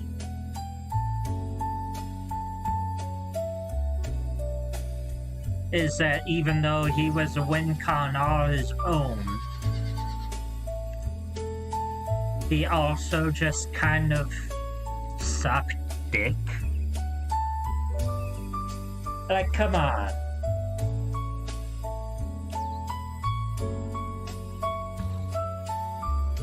A dial commander that only works with, like, D20s? Like, you've got to be shitting me.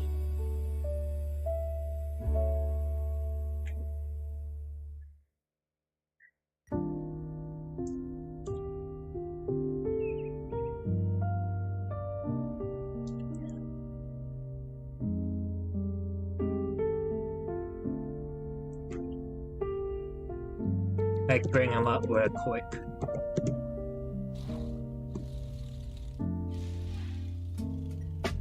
After I recast.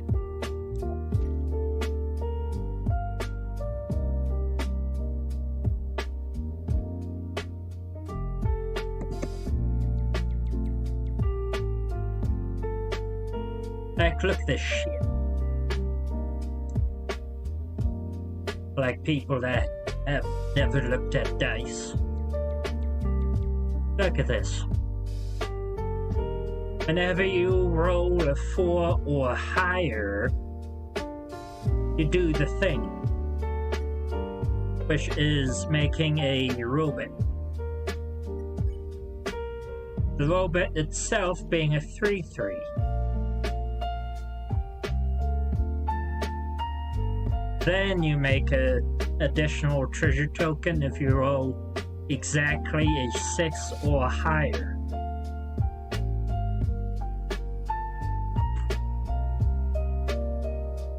Which means that his own activation, which is to roll a 6-sided die, plus an additional die from each mana of treasures that was spent to activate the ability, doesn't work.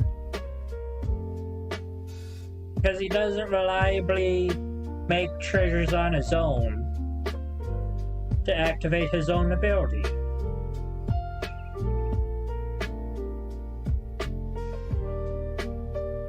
Unless you have in like a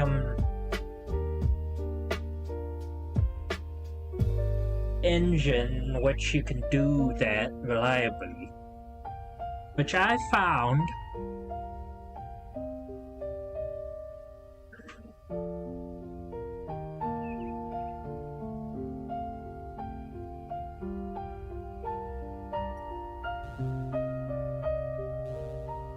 Be right back real quick.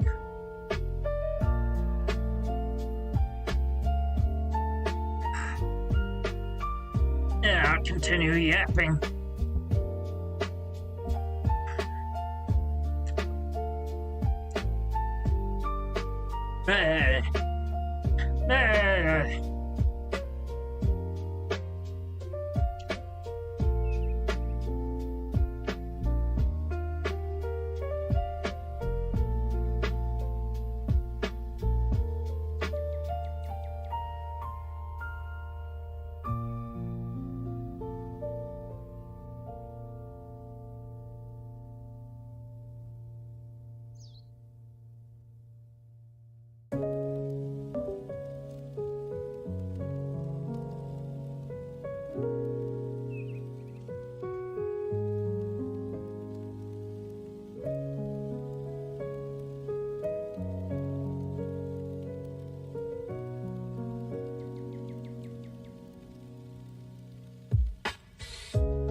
I'm back.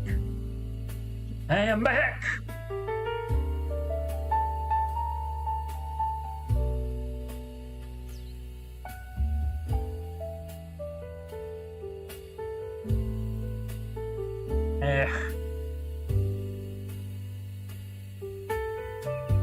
Kinda just really hate my body.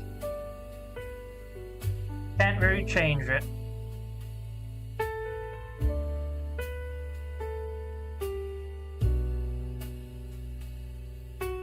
I mean, if I could, I'd have done it a long time ago.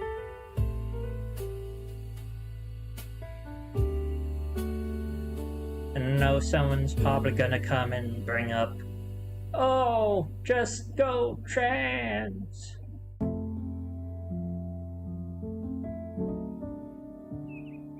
But I think transness will just exacerbate the estrogen would just exacerbate the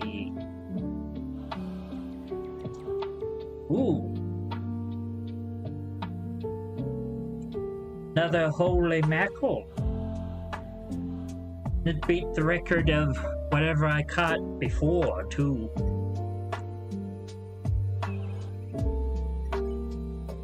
What is the current record of holy mackerel that I have?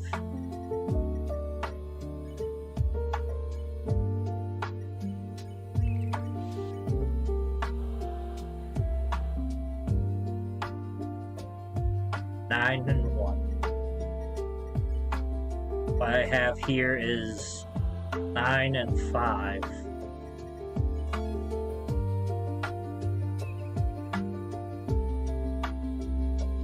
It's a difference of like 4 ounces, but still pretty neat.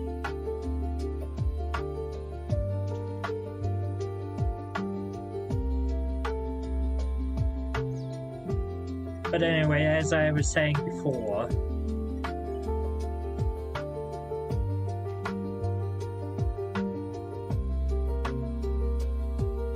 Mr. House can barely activate his own ability. So the only way to, like, get his ability to function is an engine. Which I found in... I could get to it here. Which I found in equipping Hell's Caretaker with Thornbite Staff.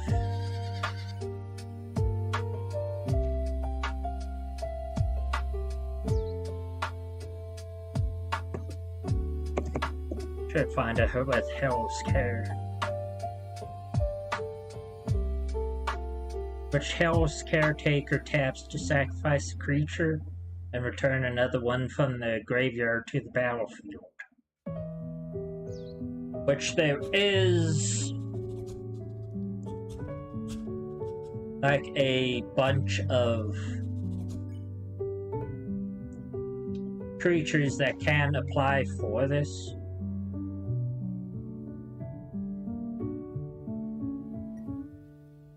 But if you want to really do this, you can also use Whisper.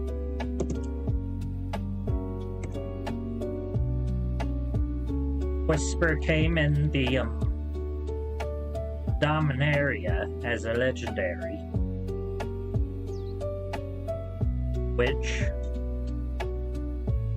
takes 2 creatures to revive 1. So the combo with that is that you have to use like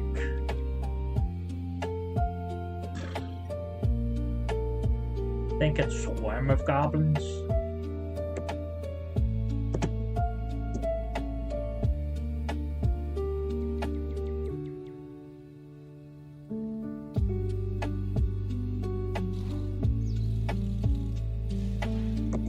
Think if I have a pen of goblins, I'll be able to find it.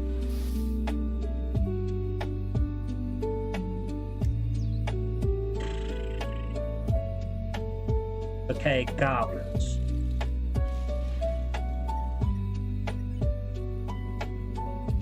And make sure I don't do that. But let's see.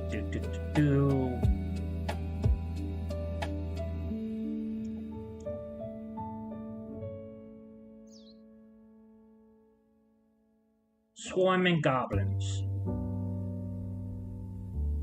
Here to use swarming goblins with at least one other creature that can make tokens reliably. Then you just have unlimited tokens with Mr. House, as well as infinite treasures. Because you have like a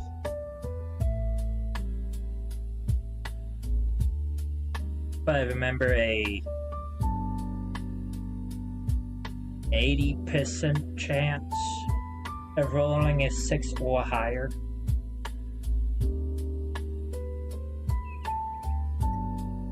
On a d20.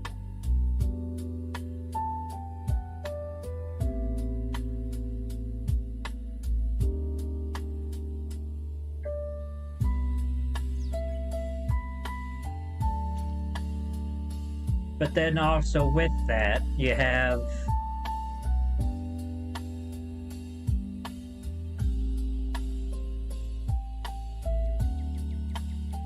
I forget the name.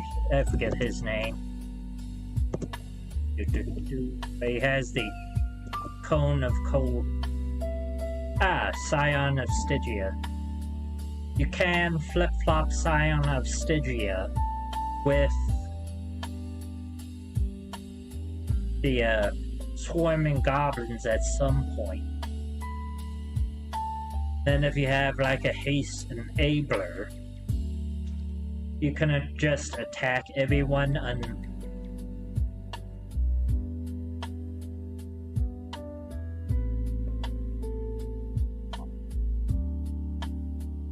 just like tap down everyone's creatures. And then the only thing that can stop you is like the Pillow Fort cards. Which I'm sure you could weave in like one of the like a creature that can draw a card. Because there isn't one in dice naturally. For some reason.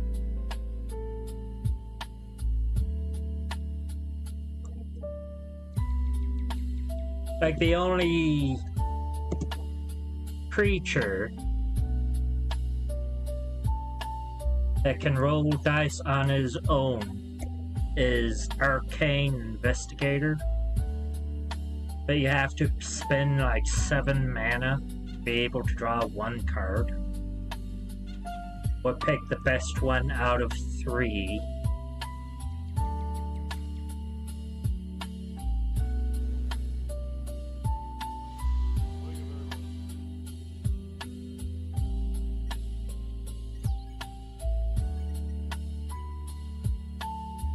But that's just kind of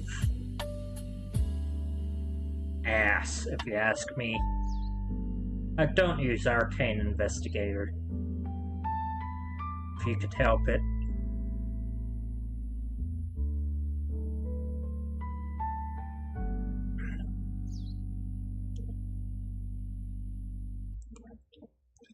Nor should you use Herald of Hadar, which is the black version of this. Where you spend 7 mana to make everyone lose 2 life and you gain 2 life.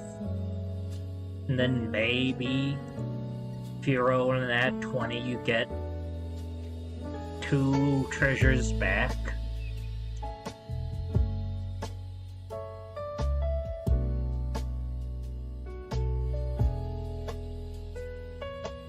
There's such a minuscule upside unless you like rolling with a bunch of token doublers. But if you have infinite mana, it is an infinite mana outlet that'll actually win you the game.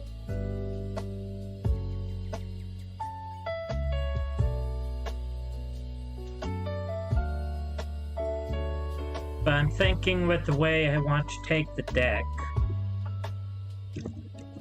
I might want to use...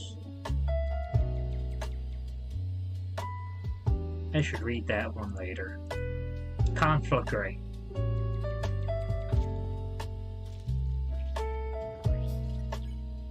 Conflagrate is expensive as shit at 2x in a red.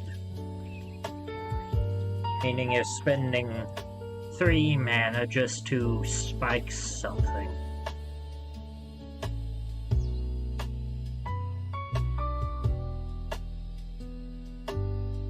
You deal X damage divided as you choose among any number of targets, meaning you can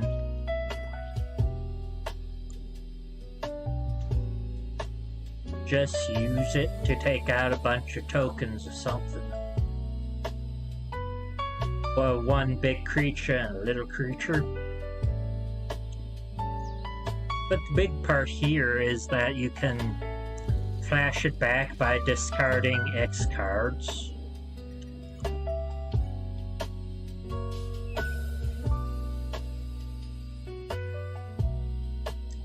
And spending, of course, 2 red.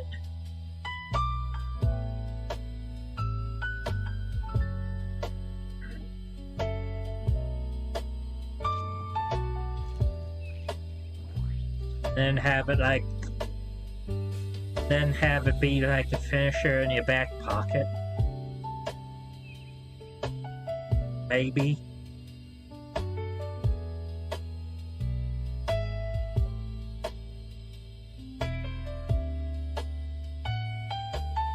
But I'm thinking,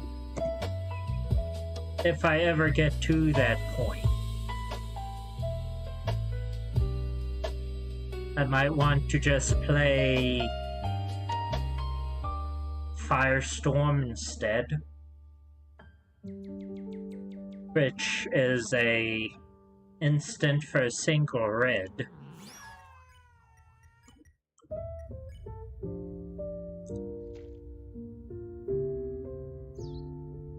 And says, as an additional cost to cast this spell, you discard X cards. Firestorm deals X damage to each of X targets.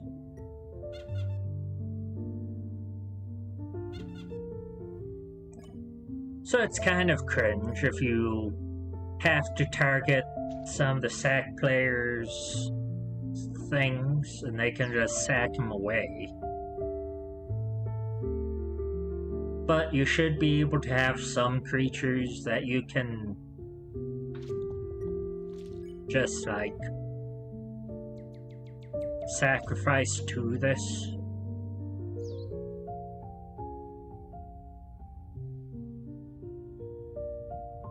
Unless you can choose like the same target for each thing. Well, it doesn't matter how many targets. Wait.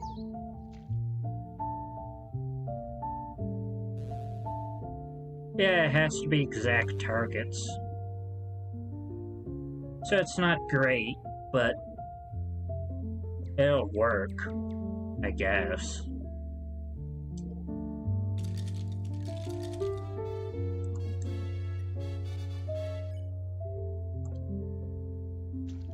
Like if we have to.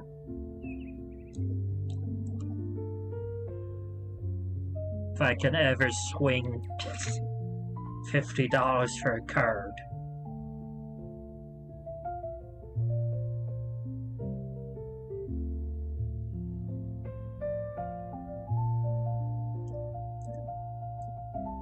What's this one? Temporal Firestorm. Choose up to X creatures and / or planeswalkers you control, where X is the number of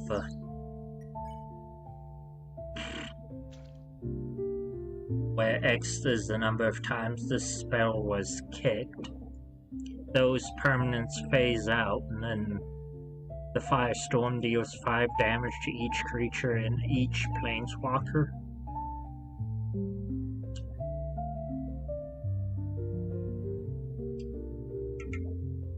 That's kinda neat.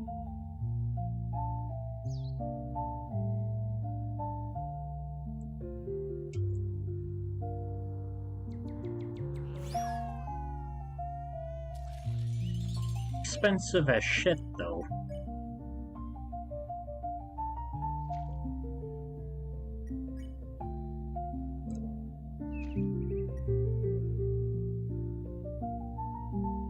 Like, I think for cheaper mana cost, you can just cast the other one from Kaldheim for cheaper.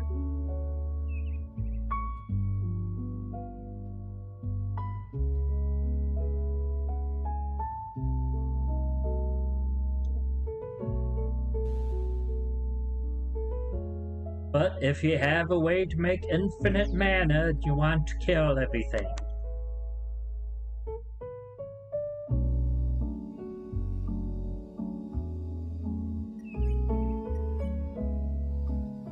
You could probably play one of the ways to give this flash, then just cast it.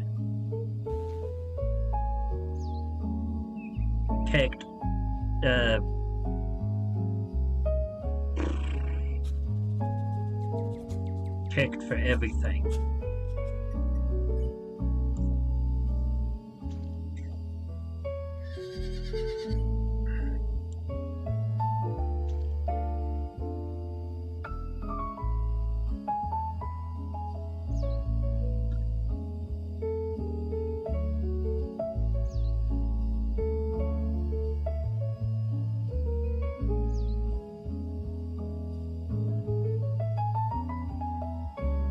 But I don't know. The thing, though, is that the new card fixes all this. What the fuck?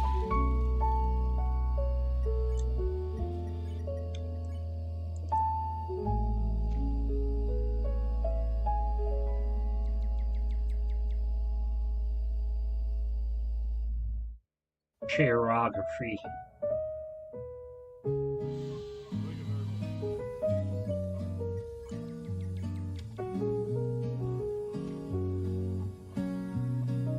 When this class enters the battlefield, create a 2/1 white and black inkling. Creature token with flying. Level 1, whenever you lose life for the first time each turn, put a +1/+1 counter on target creature you control. At the beginning of each end step,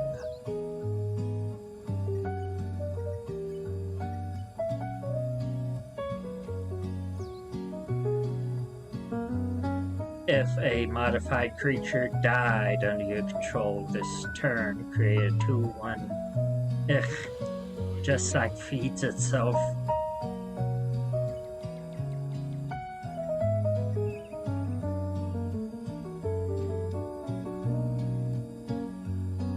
Doesn't interest me, but I'm sure someone will find a kick out of it.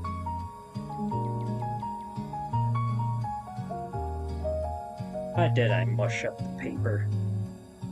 Damn it.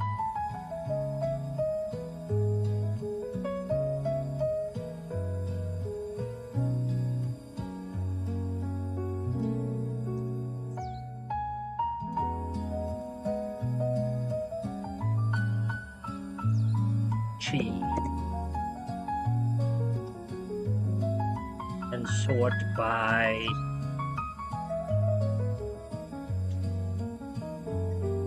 old boot. Sort by an old boot. Sort by release day. Oh, it's Chira, not Chiro. Chiro's the food. Bachira all in kind of fixes what Mr. House doesn't.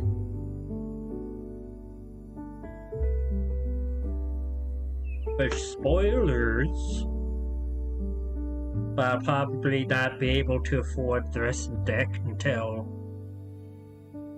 this set releases. Bachira all in is whenever you discard one or more cards at random. Select one or more targets at random. Choose one or more modes at random. Flip one or more coins. Or roll one or more dice. You put a +0 counter on Chira. Create a tapped treasure token.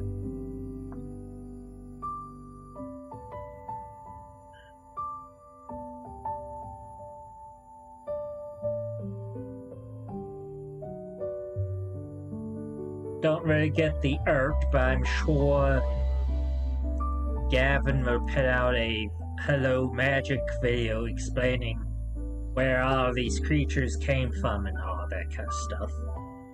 All these peoples. But Bachira all in kind of fixes some of the problems that I particularly was having with Mr. House, wherein you didn't get the treasure token unless you were specifically rolling 6 or higher, meaning that you couldn't use like attractions or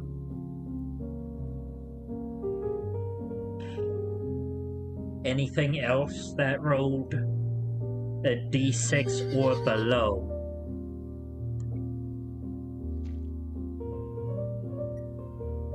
And rolling even a d10 or d12 is kind of risky,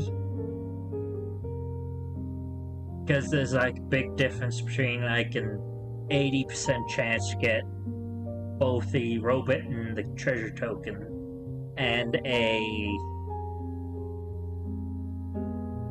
50% chance or a 30% chance, or whatever percent chance for the d6.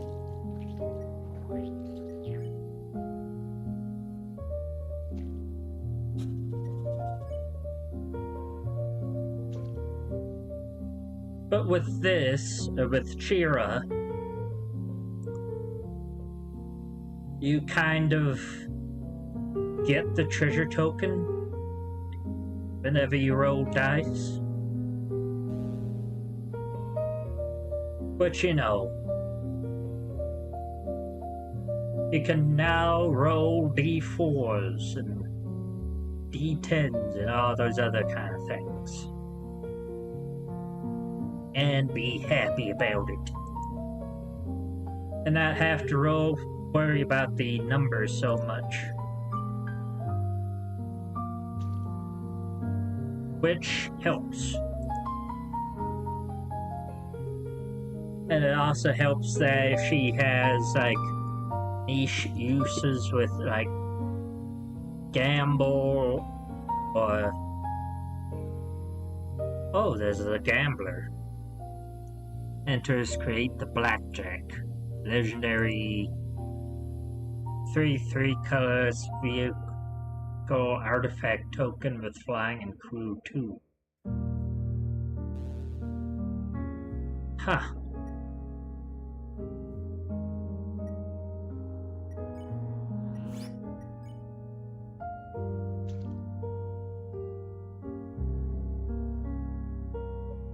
Whenever a vehicle you control deals combat damage to a player, flip a coin. And whenever you win a coin flip, create 2 tapped treasure tokens. Huh.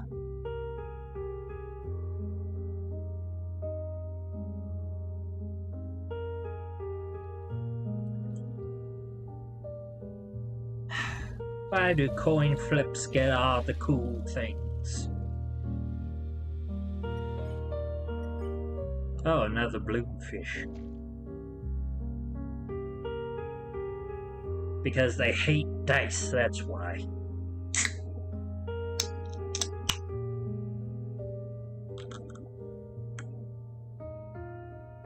I think I'll save him for later.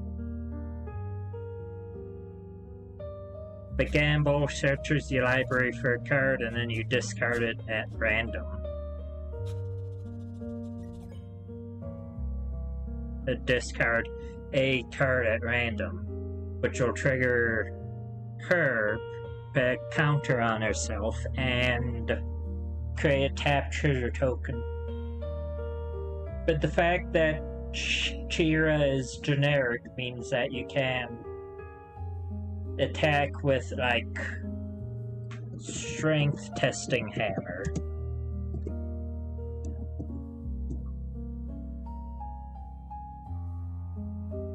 Which, whenever the equipped creature attack, which strength testing hammer is an artifact equipment for single mana.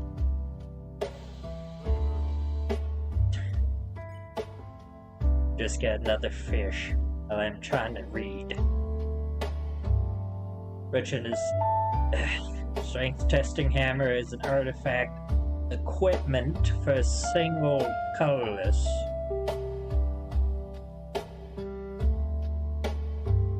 That whenever the equipped creature attacks, you roll a 6-sided die and it gets plus X plus 0.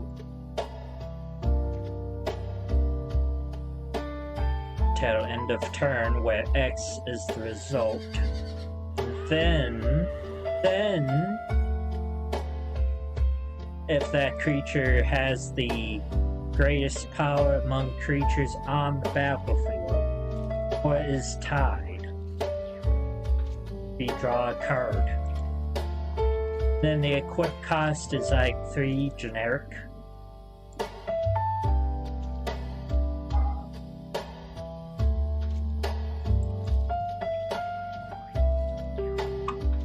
But it's guaranteed that if the equipment stays on the board, they'll draw us cards in the early game, especially if we have an attacker. Worth a hoot. But also especially if we put it on Shira.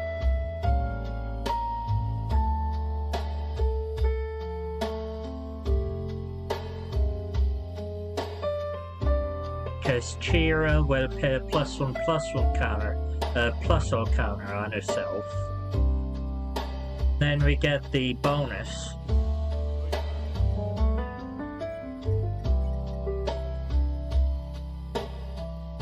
So bare minimum.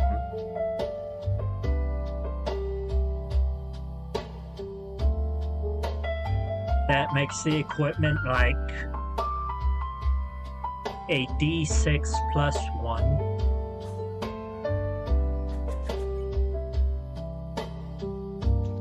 Which is better than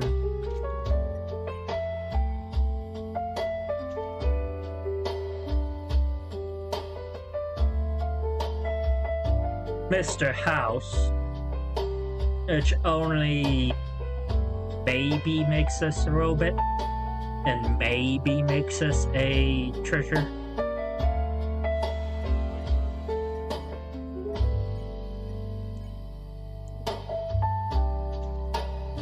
Then we of course have Sword of Hours that works with Chira as well. Another fish.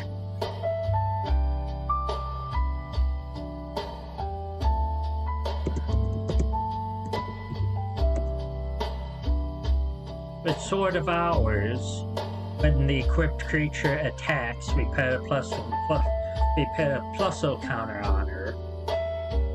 Then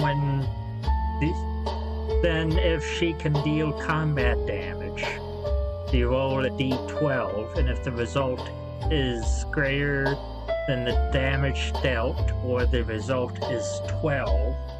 We double the number of plus-0 counters on the creature. Then, of course, the equip cost is 2.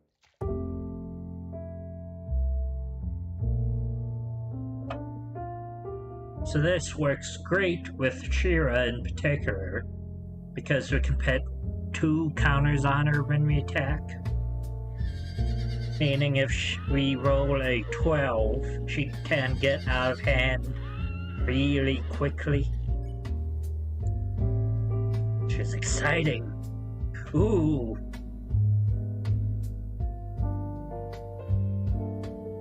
Then I'm planning to put in like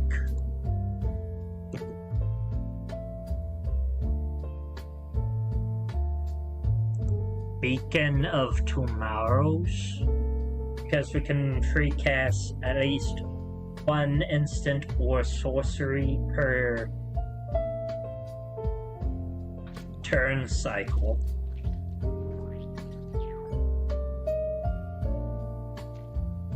And if I have it be an extra turn spell, we can cast 2 spells.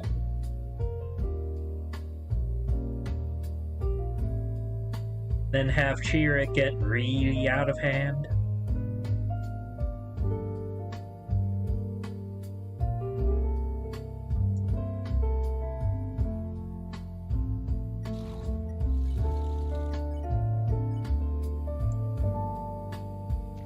I plan to put in 2 of these things. So we have 2 ways to do a bunch of extra turns. Then if we have ways to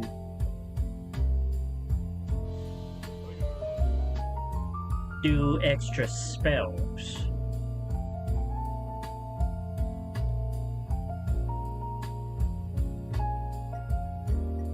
It'll just get out of hand really quickly.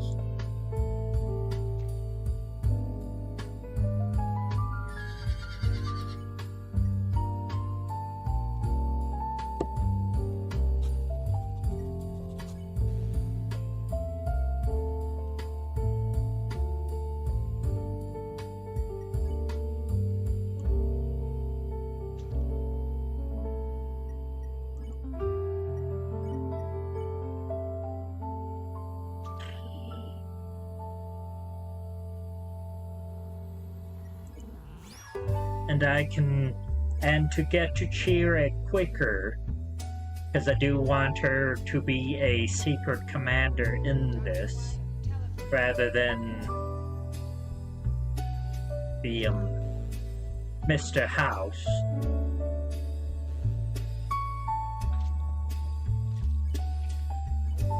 To get to her quickly and to make sure my guys survive combat, because that's one of the big issues that I have had.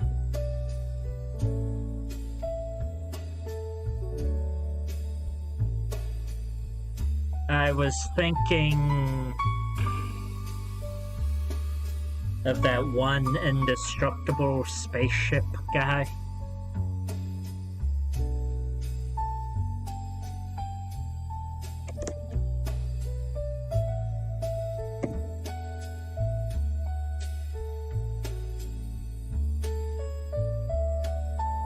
I keep forgetting the name.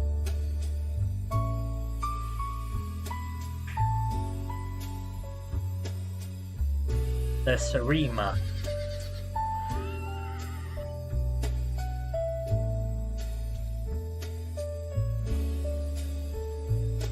Because the Sarima, when it enters, we search our library for a legendary creature, reveal it, and put it into our hand.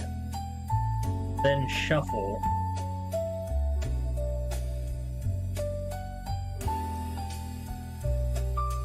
Which we can get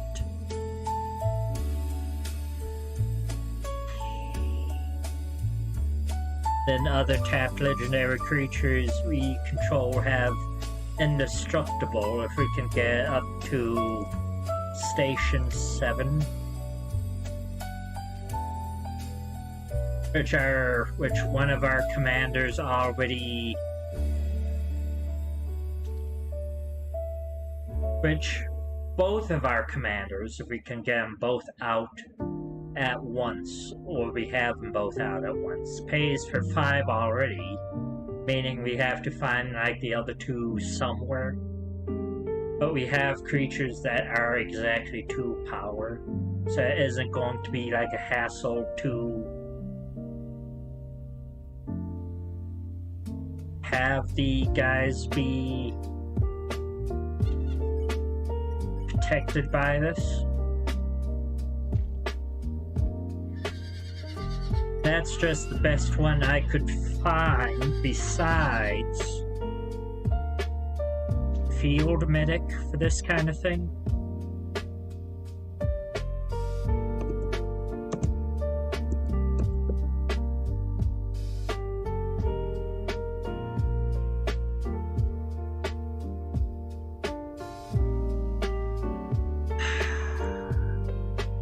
Combat medic. What do you mean it's not that either? Fine, then give me all medics. Ugh. Ugh. This one.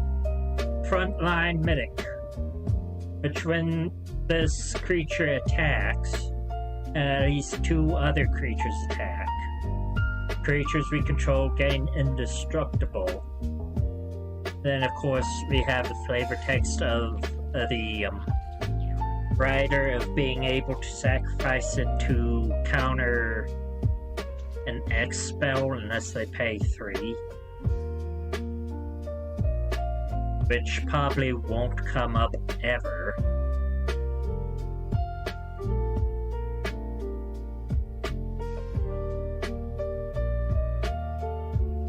But I guess it isn't the worst writer in the world. And the reason for this is because I want to make Reckless Endeavor into one-sided wipe.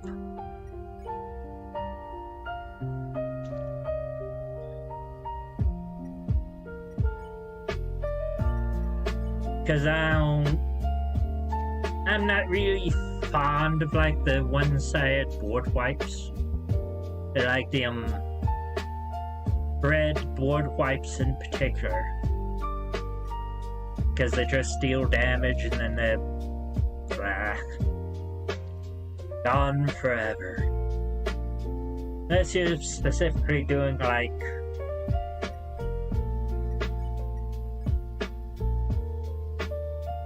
the thing with the 2 minotaurs, the Spellslinger brothers, or you're doing something else.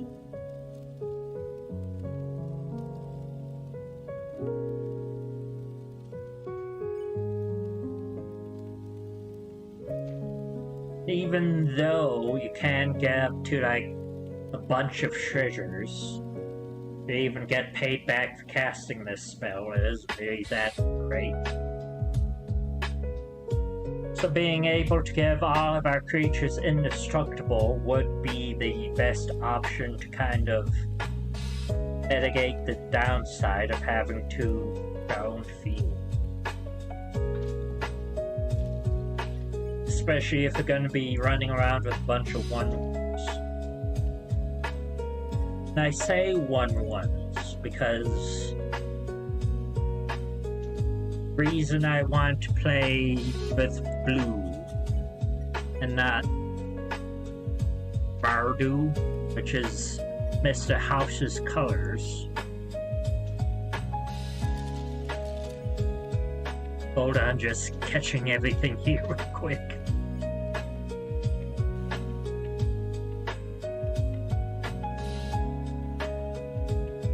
Was Feywild Trickster.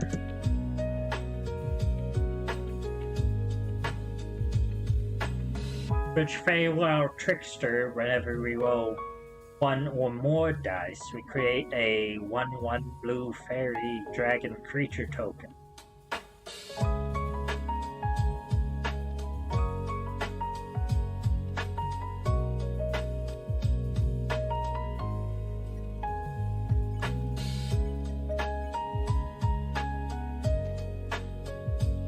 Which means we can take over that way.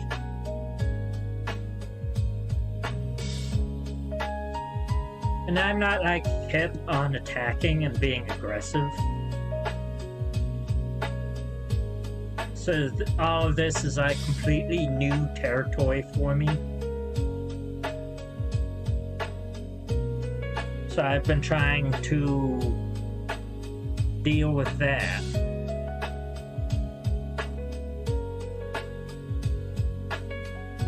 And Ishin kind of wants to turn down the music real quick.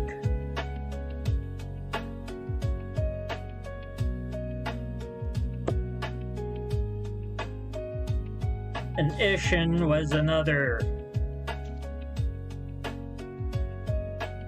token that I was another guy I was thinking of for the deck.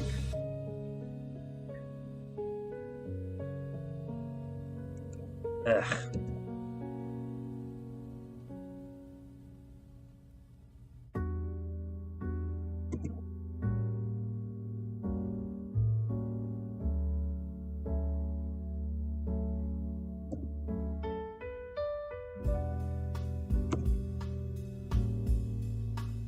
Here you are. I thought I was spelling you right.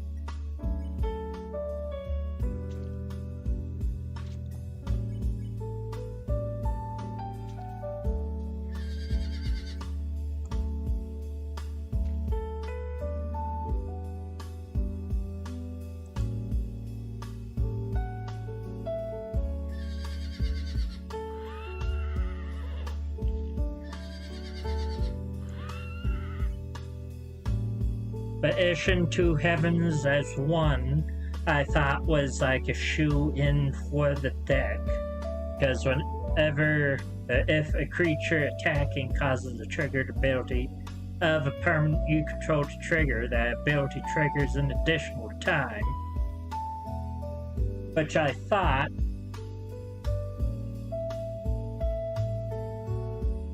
what I kind of thought, till I read like the ruling that said Ishin's effect doesn't copy the triggered ability. No, wait, that's the other one. Ishin Two Heavens effects. Oh, the thing out real quick. But his effects only affect triggered abilities with conditions that are directly related to attacking, such as whenever this creature attacks, whenever you attack with one or more creatures. It does not affect triggered abilities with other trigger conditions, such as whenever this creature becomes tapped. Or what I'm inferring from this, like if you would attack with a dice roll creature, that would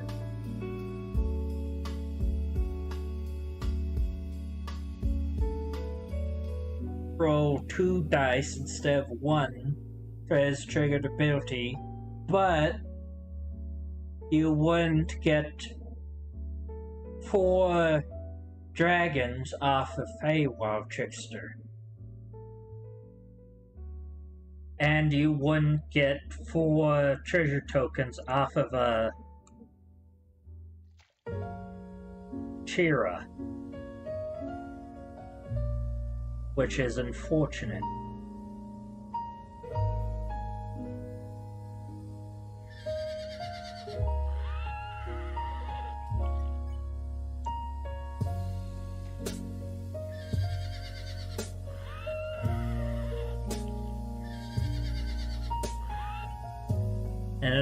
And Ishin also doesn't trigger like a double trigger when the effects of the ancient metal dragons. Because they're not attack triggers, they're on hit triggers.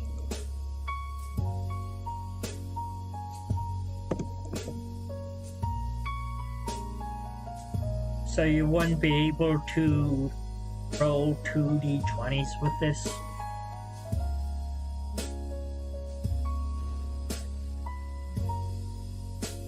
However, of dragons, you would be able to...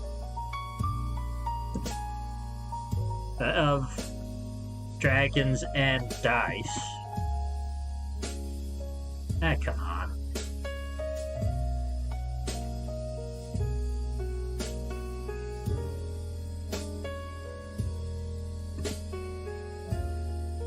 It's because I picked Vikuken, not value. Ugh.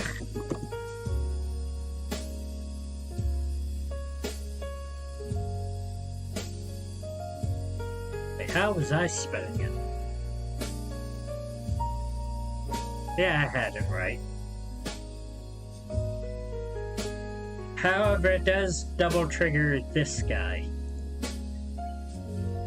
which is a dragon that I was debating several times during like the final creation, that I was debating ever since I saw him come out, which I still really want to do like a video on all of the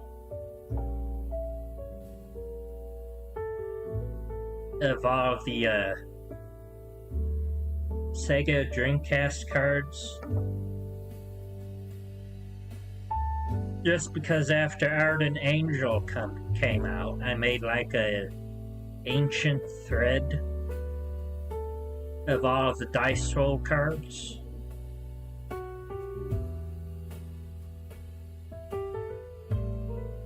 It has been lost to time, probably no one remembers or even interacted with.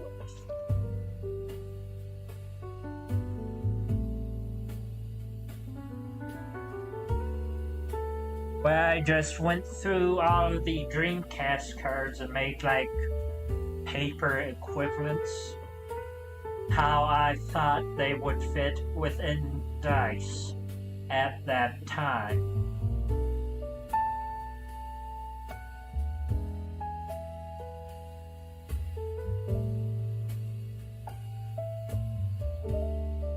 I want to, this time, also maybe do like there's some of the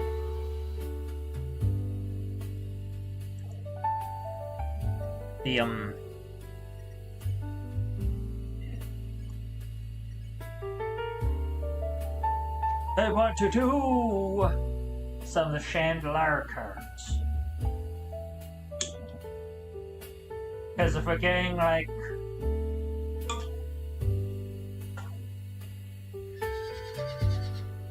the main bad guy from Chandelier in Mystery Booster 3, and we got one of the cards from Chandelier as a playtest cards in the last Mystery Booster.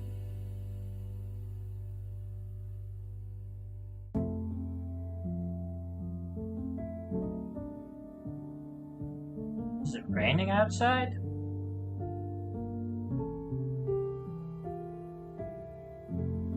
Oh, don't open that app.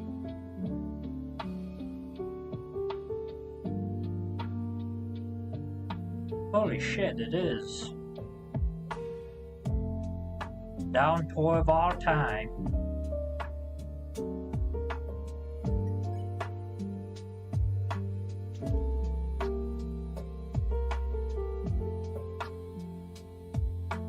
But anyway, if Gavin is looking into, like, some of the chandelier cards, I can at least push him into making some of the more functional chandelier cards into black borders.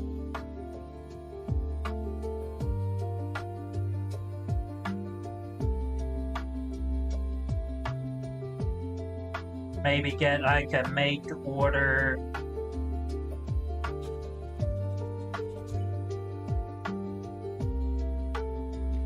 chandelier,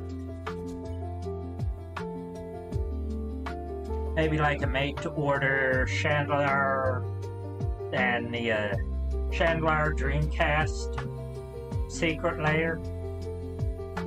But it's all just like cards from the 2 games in black border. You know, that are functional kind of things. I think that wouldn't really work because of 2 of the cards, but 1 card from both games. That would be one of the black enchantments where you can discard a card to make like a guy. Well,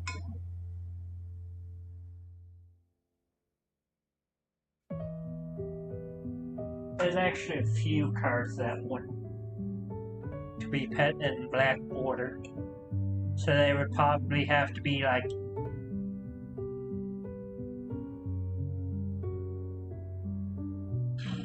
acorn cards.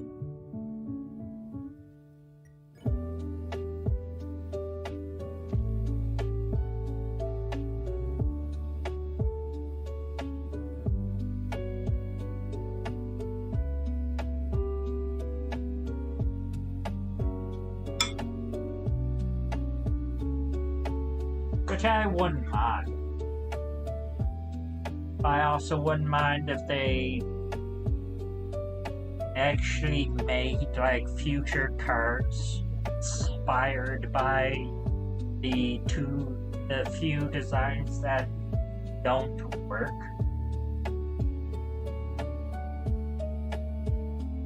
When put directly into paper.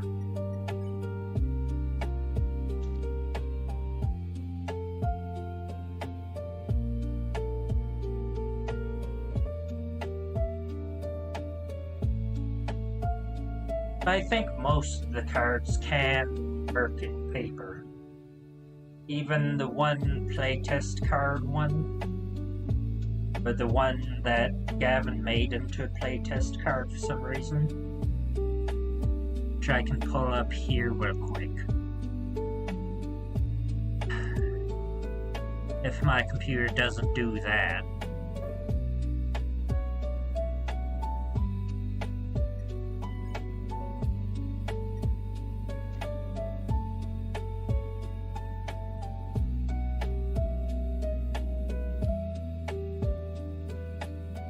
If you don't freak out again, computer.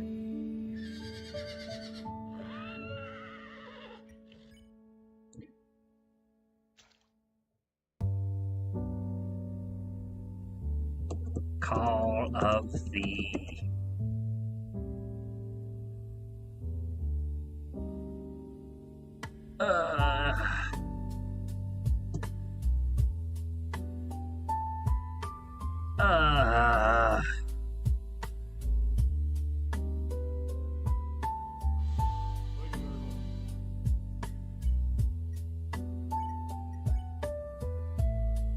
I know exactly how to find it. Since Skyfall's not cooperating.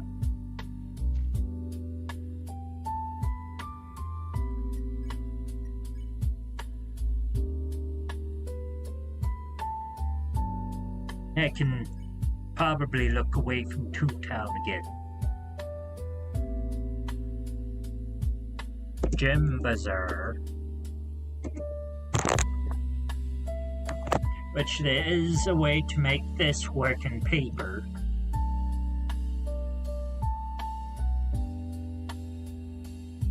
Oh, it's called From the Grave. That was made into a 1-to-1 revival spell, which is you put a creature from a random graveyard into play under your control, then from the grave deals to you an amount of damage equal to the creature's casting cost, which is almost exactly how it works in this game, which I don't see why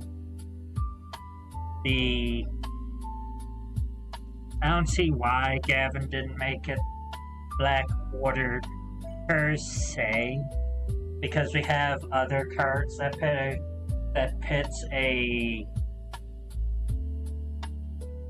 does something random.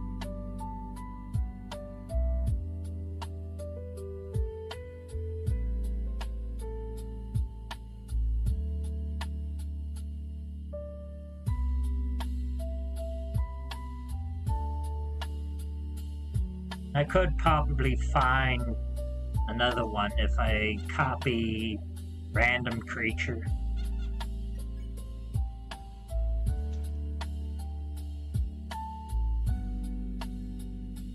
Go like O quotations, random creature. Then we go game, paper.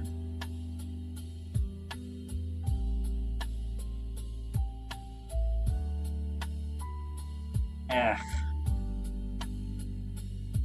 Then we have this thing.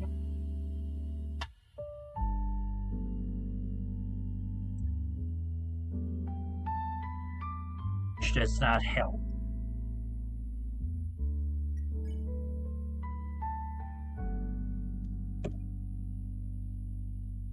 Damn it. Not quick enough on that. Then -O library.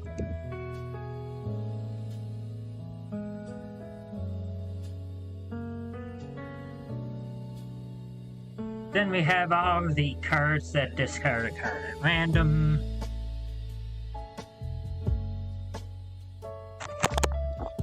Whenever Alpha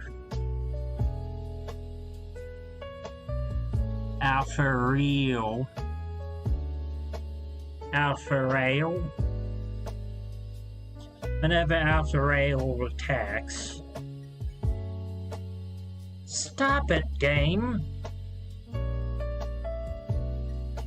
I hate this gosh darn timer. God damn it.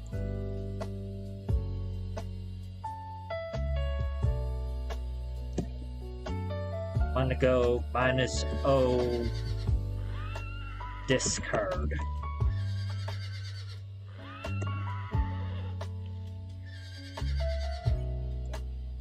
Two.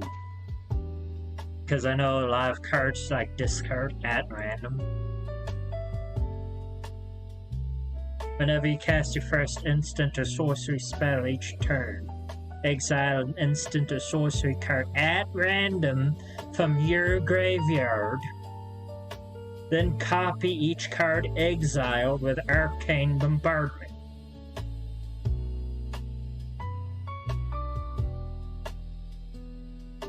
There's like a shit ton of these cards that either bring back card at random from your graveyard, either slaps it into play, or like pets it at random from into your hand.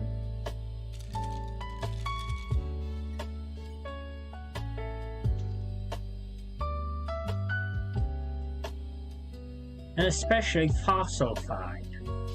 Fossil Find is a hybrid red-green that returns a card at random from your graveyard to your hand.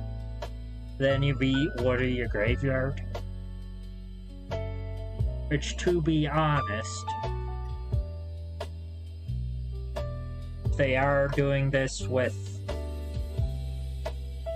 They should do that with more of the commander cards. Like if you're returning a card at random, you should be able to randomize your graveyard, either after the fact or during.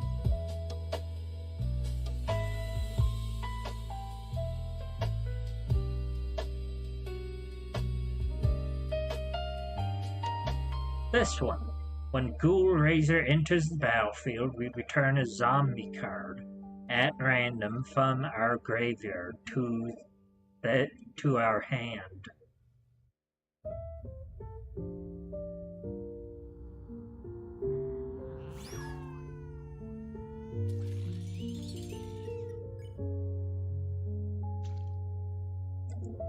Then this guy, Goblin Test Pilot, can tap to deal 2 damage to target creature or player chosen at random.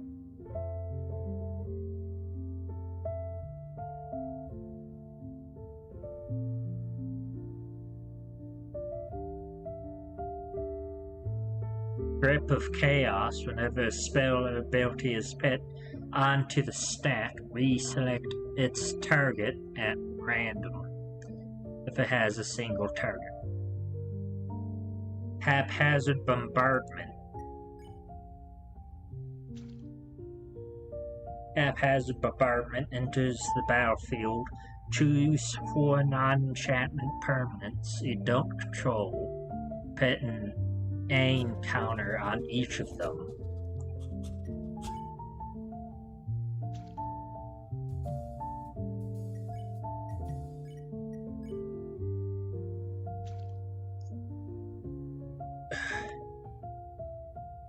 And at the beginning of our instep, if 2 or more permanents we don't control have an aim counter on them, we destroy one of those permanents at random.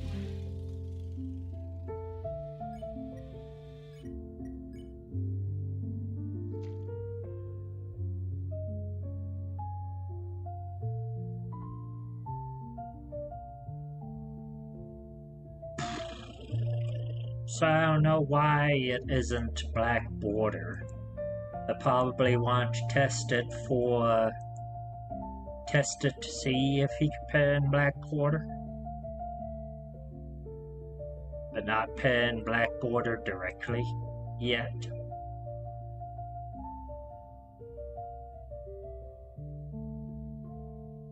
But I'm also partially thinking that they lost all of these arts. That could also be why he made it into a test card. Like, oh no, I can't find the art for this card. Quickly, make it into a test card. We can put whatever we want as the art.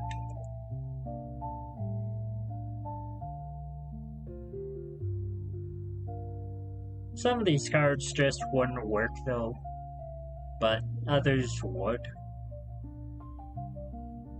Such as Pandora's Box.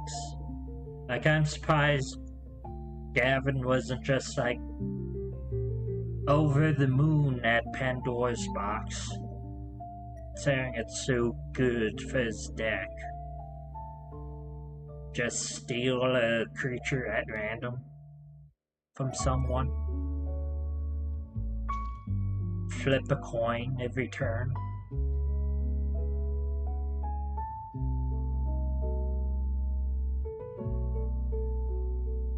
But I'm also guessing that I may have gotten rid of that deck, because it has been a long time since he's played with it. I don't know if he is an active Commander player, honestly. Regardless,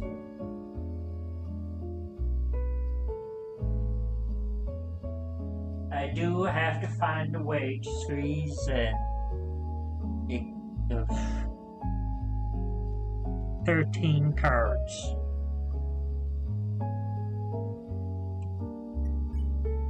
And well, I think 13 on the low end and 20 on the high end. And I am getting those numbers from the Secret Lair Heads I Went and Tails You Lose deck, which is the Secret Lair Commander deck that came out years ago and was based off Gavin's deck.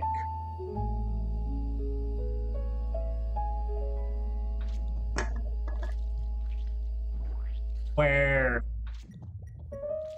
it came out and everyone agreed that it was a coin flip deck, although I'm sure many Redditors would have scoffed at the idea of it being a coin flip deck, because it only had 13 coin flipping cards in it, apparently, as far as I counted, either like 13 or 15.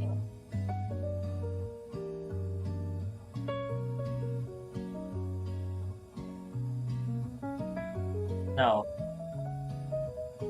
The Secret Lair deck that was made after Gavin's deck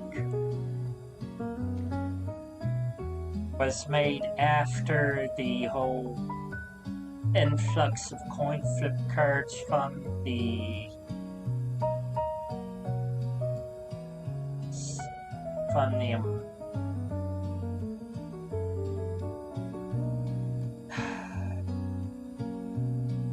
D&D sets, like some of the other sets. But at the time, there was only 50 coin flip cards or something. So Gavin's deck from the time before the influx of cards from D&D sets and all the other sets only had 13 of 50-ish cards. Then that increased after the D&D sets. But all of the coin flip cards were of quality. Meaning that even if you played like a jank spell slinger deck focused around coin flips, you would still have a good time and be able to make something functional to where you had the ability to maybe take infinite turns.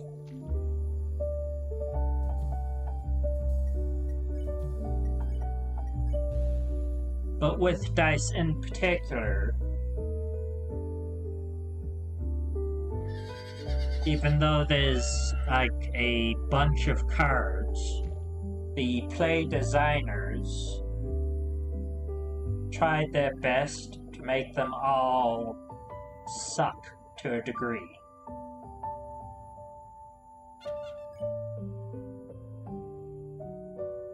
So I am fine with going with the conservative estimate from Gavin's deck of 13 dice roll cards.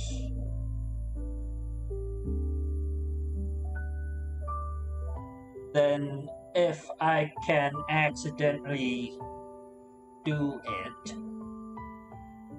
accidentally get into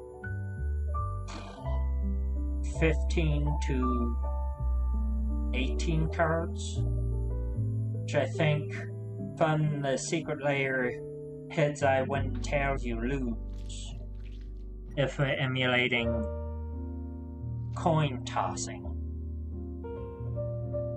The two decks. I think at maximum 18 is the number we have to hit, and at minimum the maximum from the secret layer deck that we have to hit is 18, and the minimum from Gavin's deck from before the D&D set would be like 13 or 15.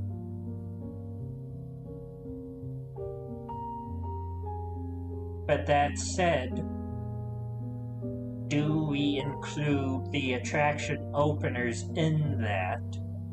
Because even though they come in and give us a way to freely roll a die every turn, they don't themselves roll dice except for exactly one.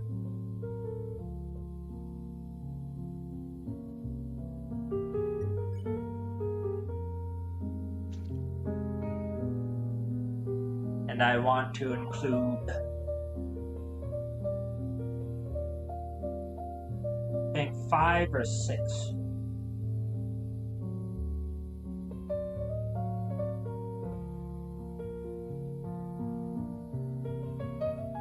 That's because we can tutor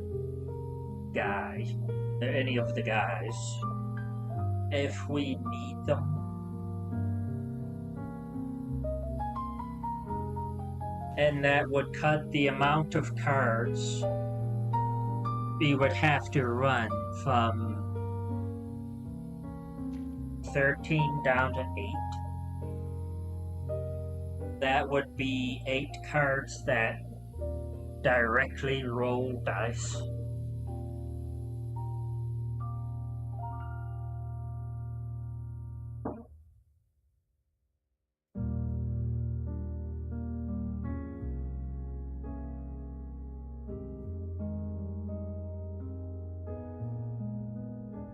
Which, since we're also running at least 3 of the ancient metal dragons, because I can swing those, we do need 5 other cards in there that can roll dice, which I can probably do, because I am also running Nethery's Puzzle Ward,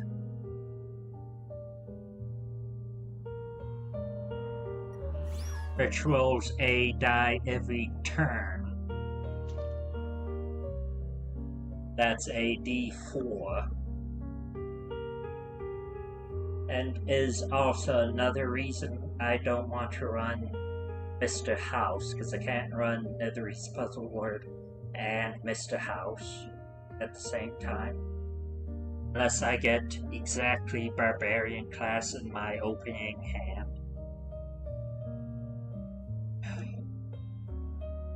And I don't want to have to look for Barbarian class every game.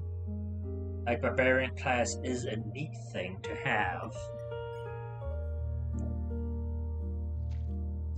But I don't want it to be a thing I look for every game. I want it to be a thing I look for with a tutor if I get a bunch of attraction stuff.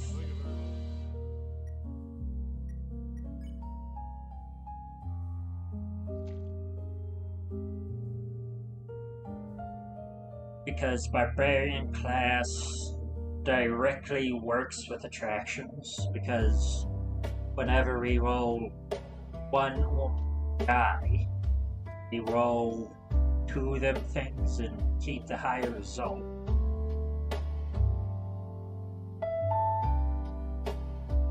And those only work directly with attractions.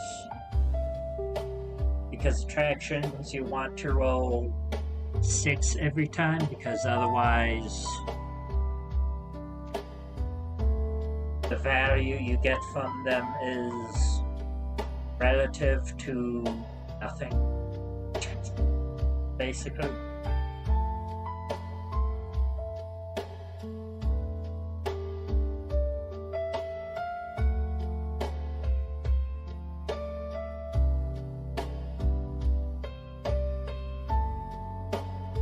I think that's enough, though. Done nerding out on chat for now. It is getting super late for me. Well, not super late, but like...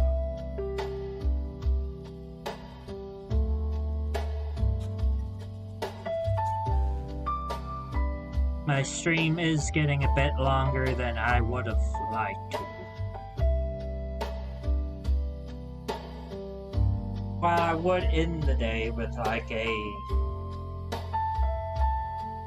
boss or something,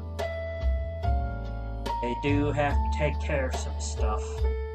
So I'll probably just like end it.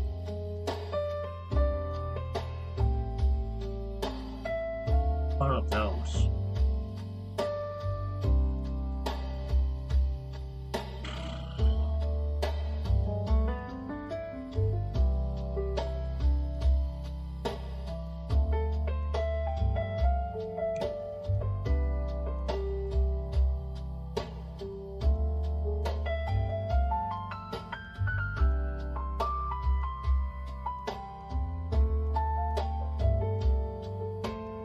There's the sun. So I think I will head out.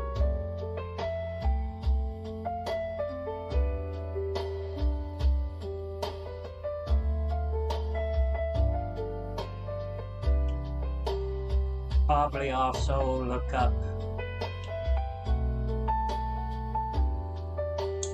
or take another look at these fish that I'm missing, to see if the Tube Scout is giving this place these fish.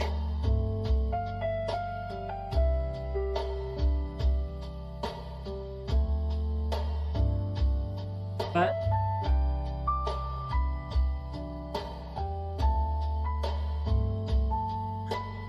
I hope you all have a great week.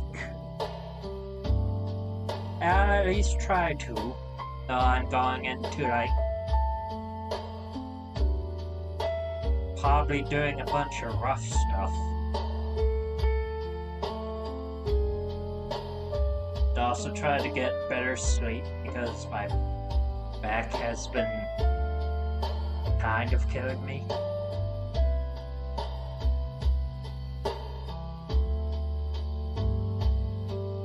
But I'll probably let it go for at least a little bit.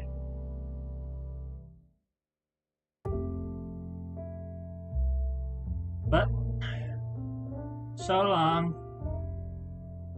Farewell.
missed when I got pushed a bit.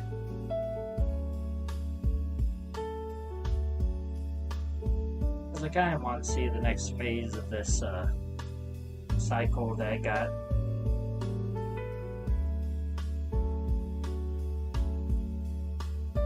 I saved up to get the full 24-hour sun and moon cycle for the estate.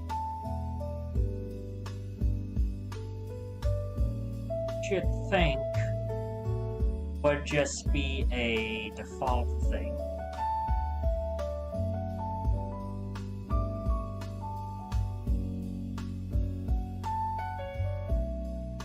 But no, it's its own, like,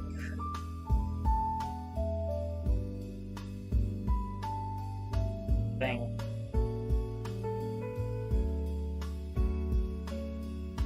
I don't want to grab this as a screenshot, though.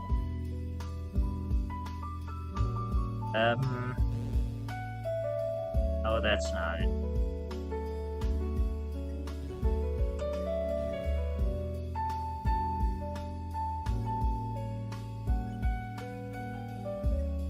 Otherwise, I can probably try and get it tomorrow.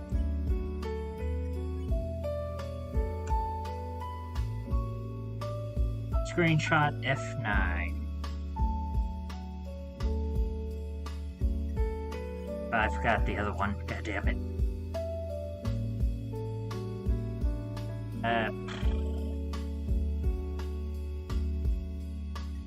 IGUI is just normal F3.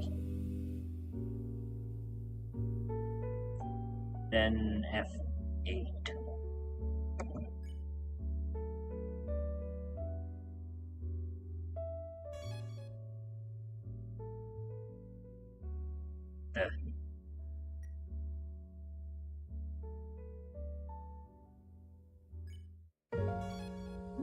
I don't know what that is.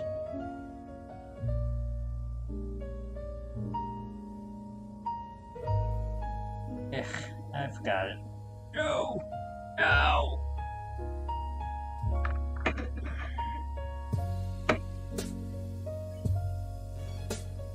The fuck?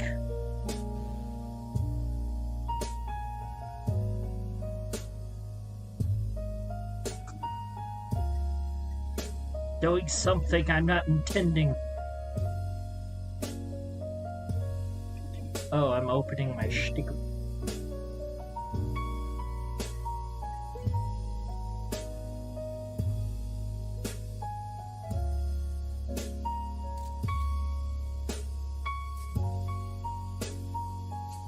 I want to hide this first. Then take a picture with my stuff.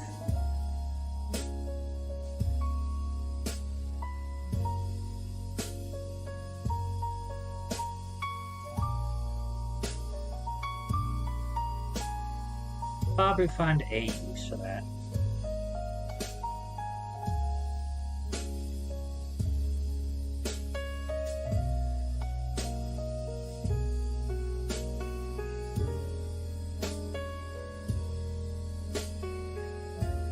But also, I'm surprised that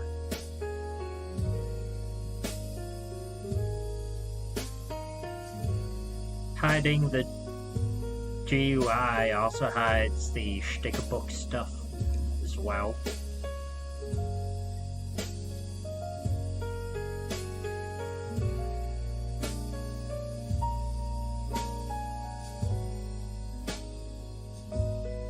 Probably have to enter and exit the house to see the next stage.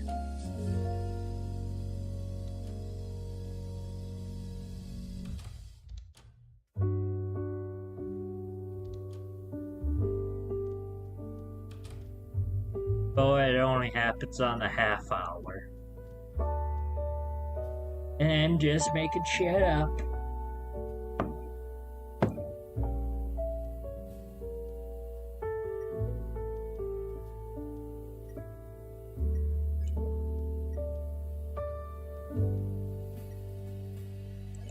Regardless.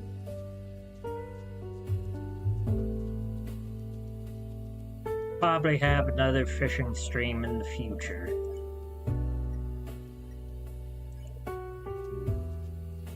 Not immediately.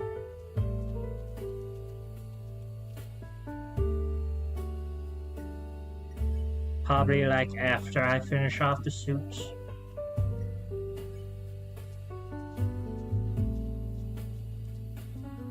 Also did think I'd still be talking about shit.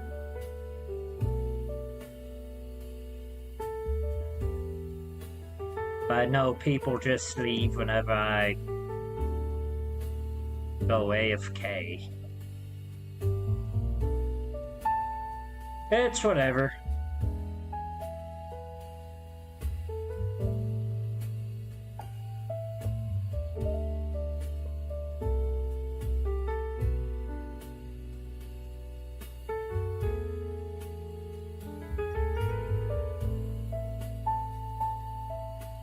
Probably have another fishing stream to try and catch the fish.